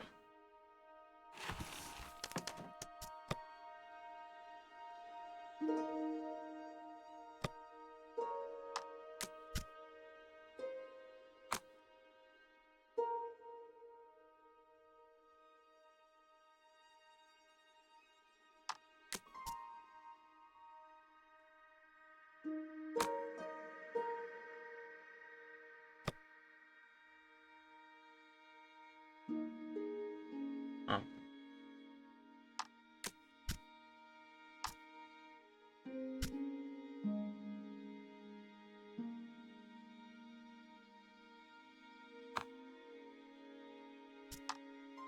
So, +7 attack, +1, +3, +1.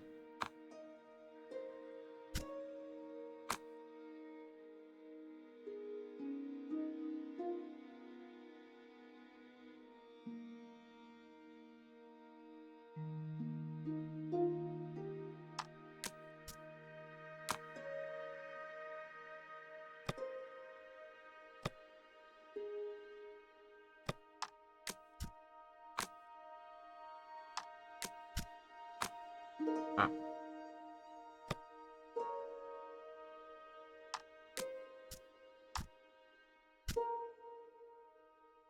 Damage. Poison arrow. Deal dark damage. Inflict poison if the roll is 4 or greater. Deal 2x damage. Quick shot is pretty good from what I recall.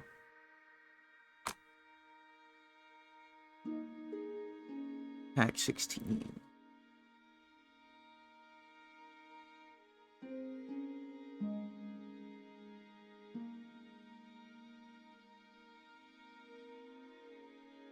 If we swap out Mar, we lose like the roundhouse rapid hit, but I think she will make up for it, to be honest. I think so.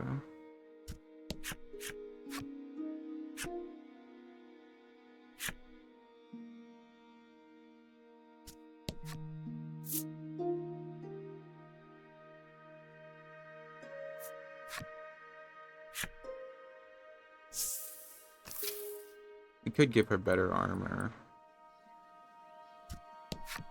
You didn't hear it from me, but the cause of the fire was, she whispers baseless gossip in your ear. Apparently she's heard rumors of the dragon destroying another town somewhere. The girl heaves a sigh of relief after learning the fire wasn't the dragon's doing.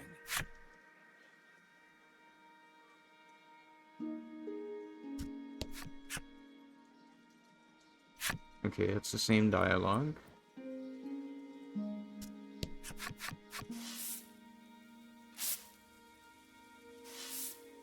You follow the curious sounds to their source, our resident well water lover. digging at the dry well with his bare hands. He digs and digs, but no water is forthcoming. What's worse, he has injured his hand in the process. Melanie beseeches you to help the poor man.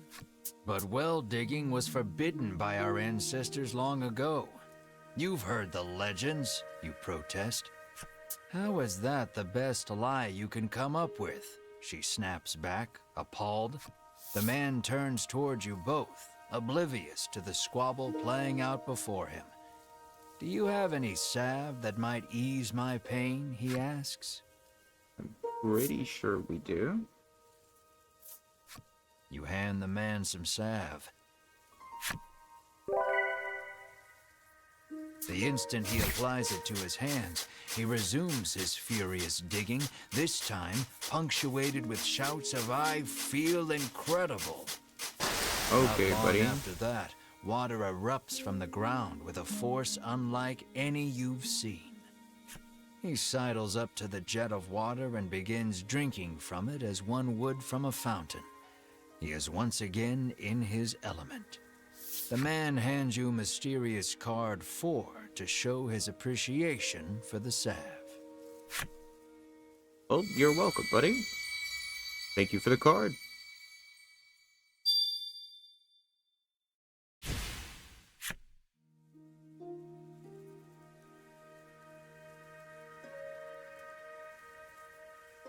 Well, let's keep going.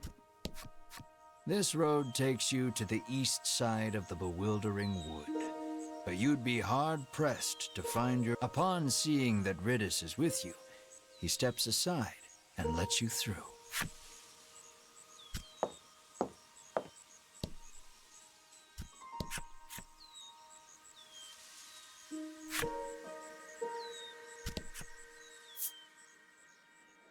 Yeah.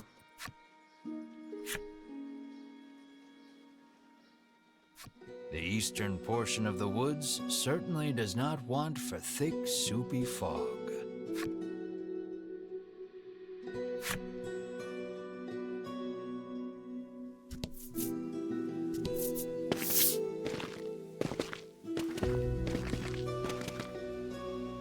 You turn away, ready to lead the party deeper into the bewildering wood. Wait just a moment, you lot, calls the voice of an older man from somewhere behind you. Riddis appears to be familiar with him. She calls him Mr. O. Here you are, young lady, he says, handing her a slip of paper. 1 million Oh dear.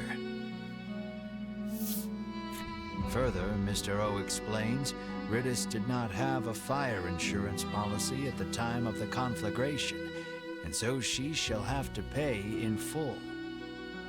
I'll thank you kindly to pay by the end of the month. Bye now, Mr. O says, receding from view as he returns to the forest. What the fuck, brother? Hee hee. Riddis lets out a bemused chuckle, her demeanor remarkably calm for what has just transpired. She pulls the woodland flute from her cloak and begins softly playing.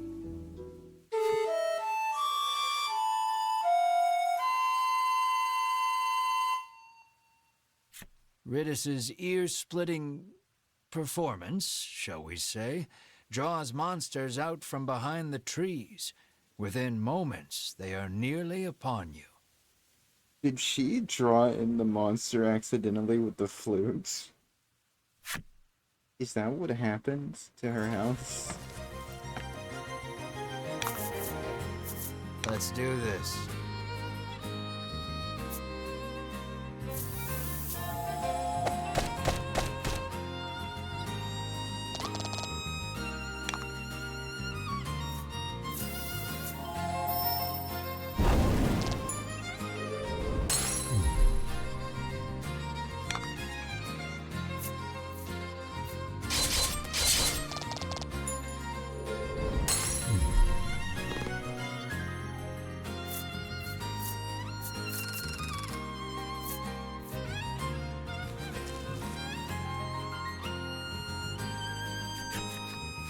That's odd. I must have made a mistake, Riddis says, burying her face in her old book once more.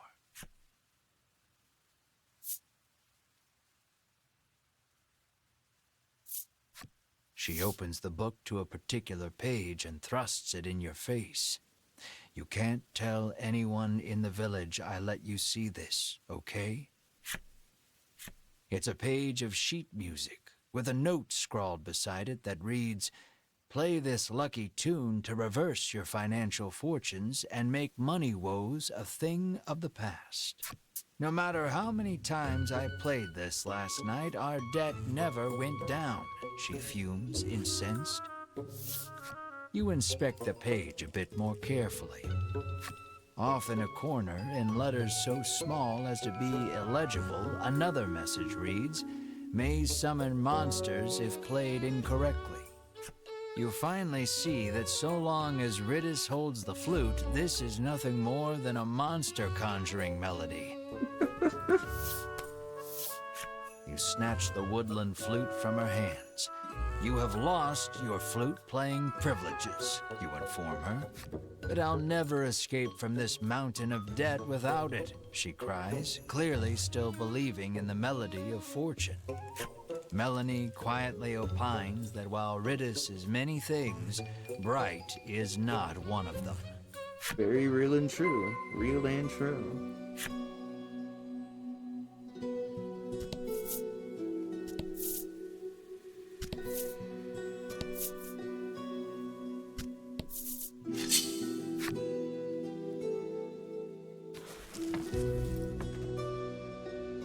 I mean, we could test the poison, I guess.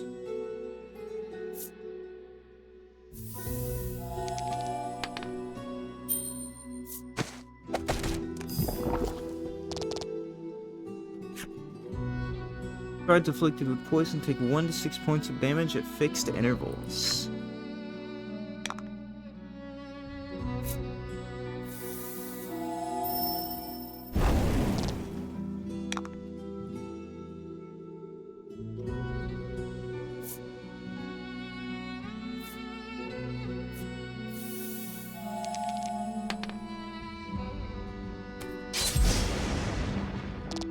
Well,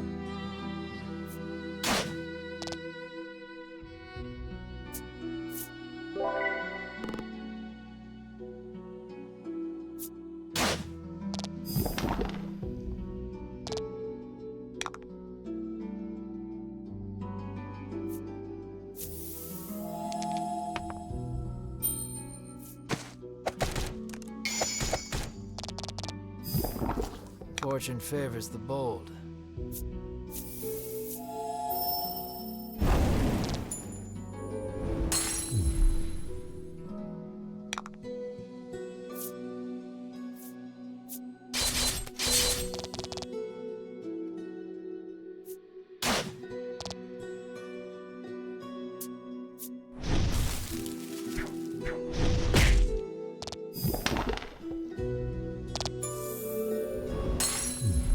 yes.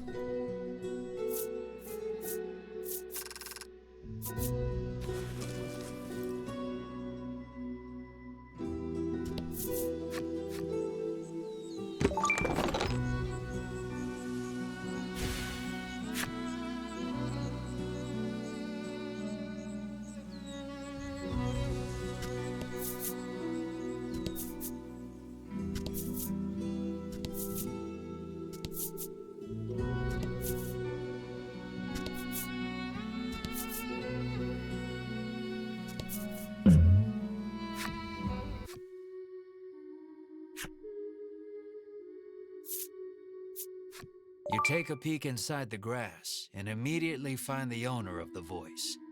It's a harpy. It seems like the harpy hasn't yet noticed you. You pick up a rock and throw it at the monster's feet. Startled, the monster flaps its wings and flies away. You find some coins scattered about where it stood. Oh, 220 gold.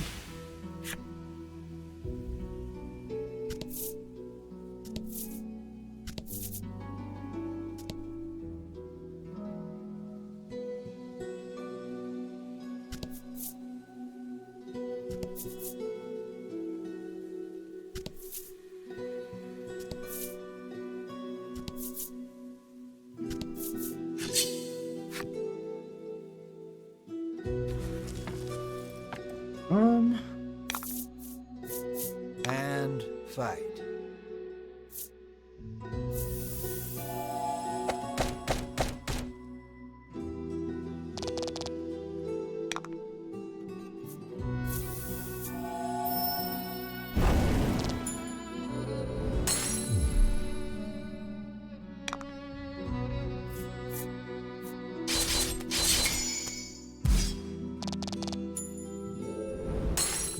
Fortune favors the bold.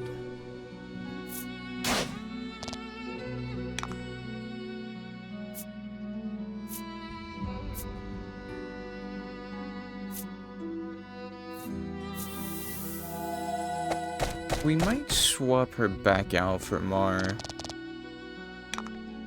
The problem being is just like, the thing is she gets better attacks later, but with how many group enemies there are constantly when you are in the game, I feel like it's just very meh.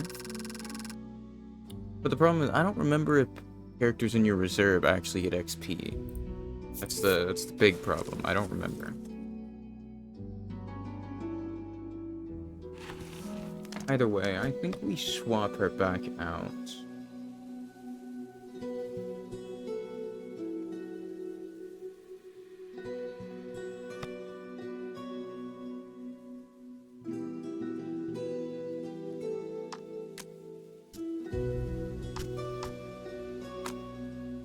Sorry, Ritus.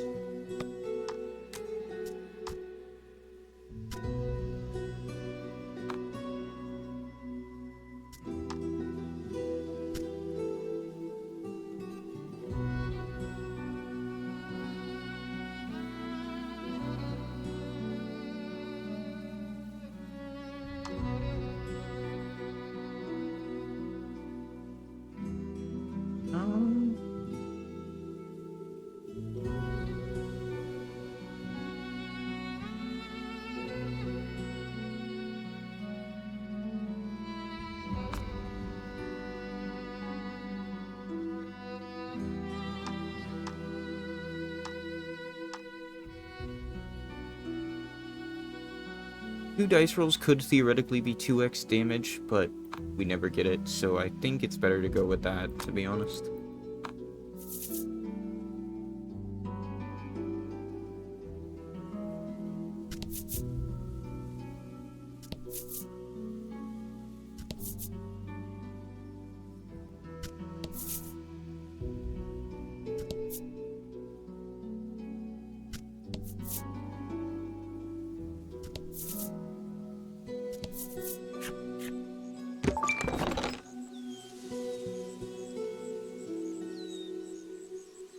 Ooh, +9 defense.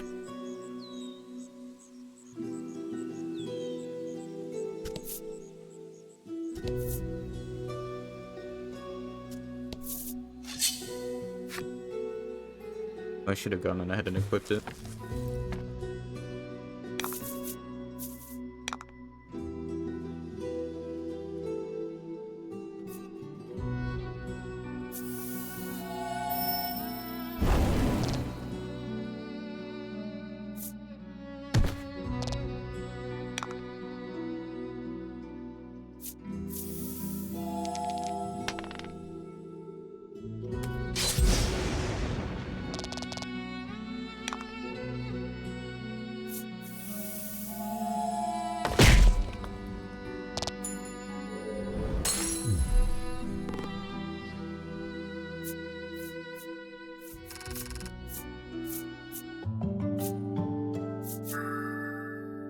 Double proof, decrease wind bolt damage by 5.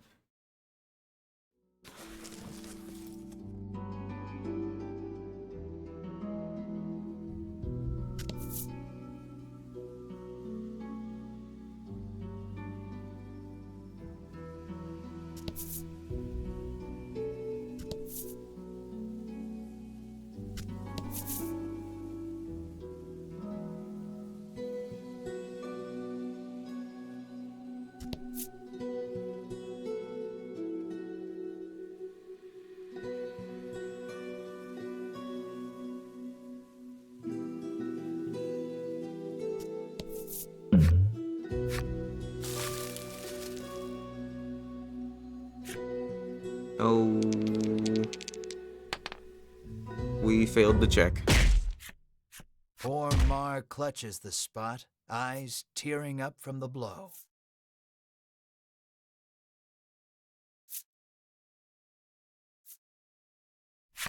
Eight damage.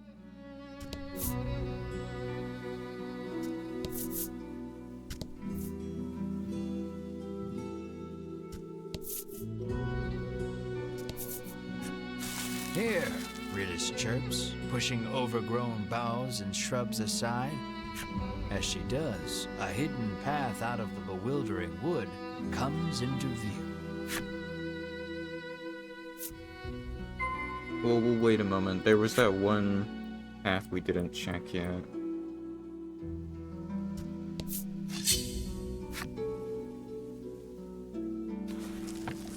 Let's go up here, check this path, see if there's any other loot.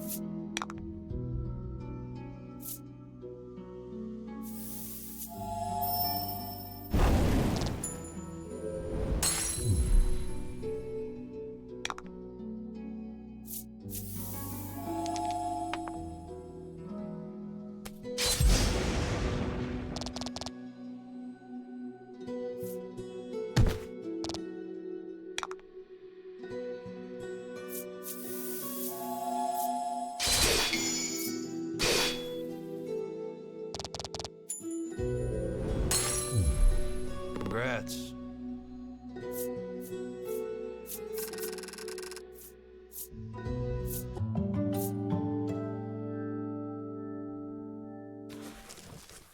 Alright, level 10.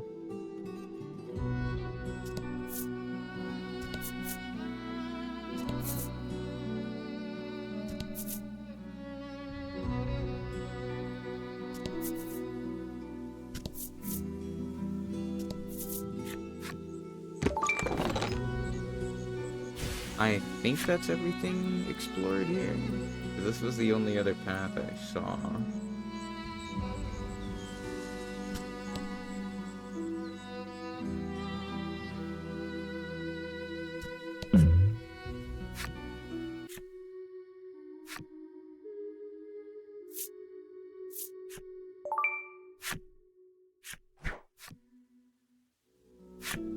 Give me the money. Thank you. Appreciate it. We're at 6K. Yes, leave the woods. At last, you are free of the bewildering wood. Praise the power of the Woodlanders, you squeal in admiration of Ritis. She giggles bashfully. You've certainly kept your promise, you say. Thank you for showing us the way. I was hoping I could join you on your quest to defeat the dragon, Ritis suddenly blurts out.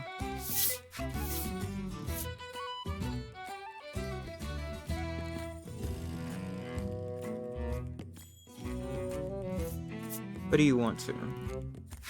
She takes out her old book and thrusts another page in your face. This week's creature of fortune is the dragon. Boons may befall those who encounter him. Melanie's jaw goes slack. What is the deal with this book? Melanie asks, bewildered. I can probably pay off my debt if we can just defeat the dragon, Ritis chirps, revealing her true intentions. No, I won't dilute my share of the riches any further. No more additions to the party, you bark. Have you no heart? Are you just going to leave a young helpless girl like me to drown in an ocean of debt and deal with that crusty old man? Ritis fires back relentlessly. I want to go. No. So goes the endless chorus of your thoroughly unproductive argument. Melanie calmly reminds you that the party in its current form stands little chance of defeating the dragon. See, you need me, Ritis says, sensing an opportunity. Your well-reasoned argument of no thwarted, you nod your head in resignation and welcome Ritis to the party. Well, bro got diffed. I don't know what to say. Bro got diffed.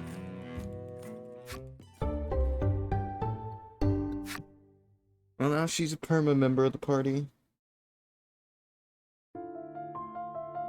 And that is chapter 2 finished. The mystery of the forest solved, our hero's journey into its heart. There they meet a girl calling herself a woodlander. She leads them to her home, wrestled deep in the bewildering woods. A home that soon burns in an unimaginable tragedy. A home she did not own, leaving her mired in debt. Determined to pay her way into freedom, she joins our heroes on their quest to kill the dragon. She embraces her new compatriots and leaves the wood behind.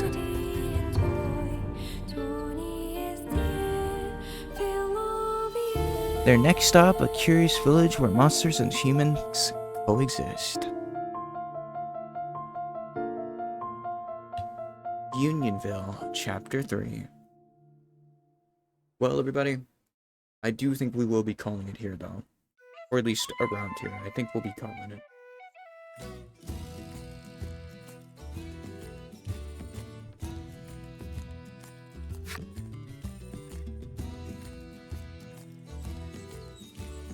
I think we're gonna call it here at least, I think.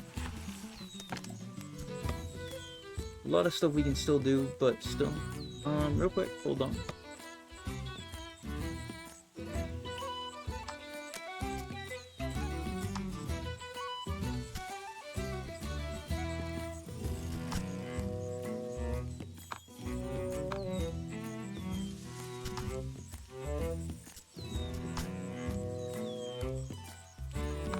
Okay, so that can be used on Mar.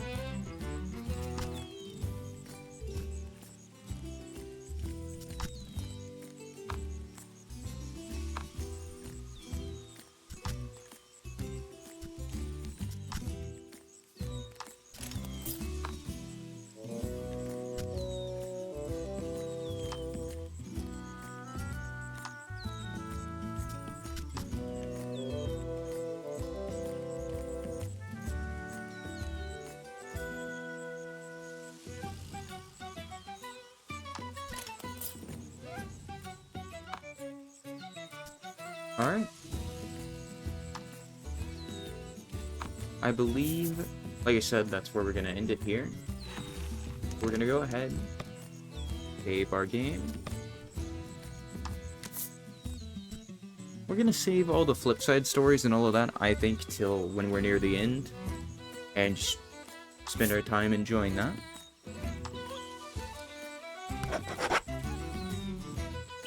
Yeah, almost 4 hours of gameplay. Stream's obviously been longer than that due to the bathroom breaks and all of that. But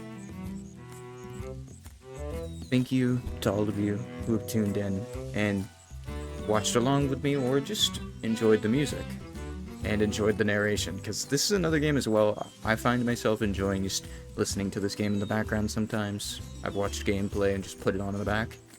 I personally really like this game. I like its combat, I like its storytelling, and I like its unique aspect.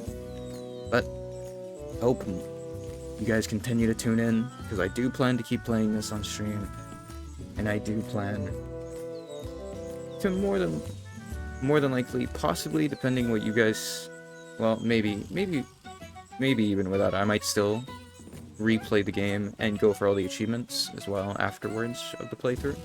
But it'll be a while. I think it'll be a couple streams before we finish this game, to be honest. But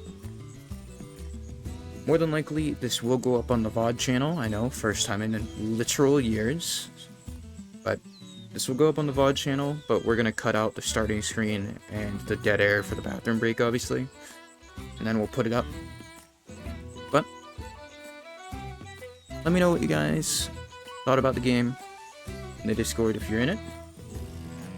And I hope to see you in the next stream. For those of you new faces who have shown up throughout, thank you. Now, I'm not sure if we're going to keep playing the game on Friday stream, or if we're going to play Risk like we normally do. I'm in between. I've really enjoyed this game. So keep an eye out to see if the schedule changes, because I'll change the schedule to be accurate if I am going to play something other than Risk. But more than likely, it'll probably be Risk on Friday. And we'll play this game on the stream after that stream. But that's enough yapping. I appreciate every single one of yous. And more importantly, I appreciate you sitting through the game with me. Now, have a good night or a good day, depending where you are.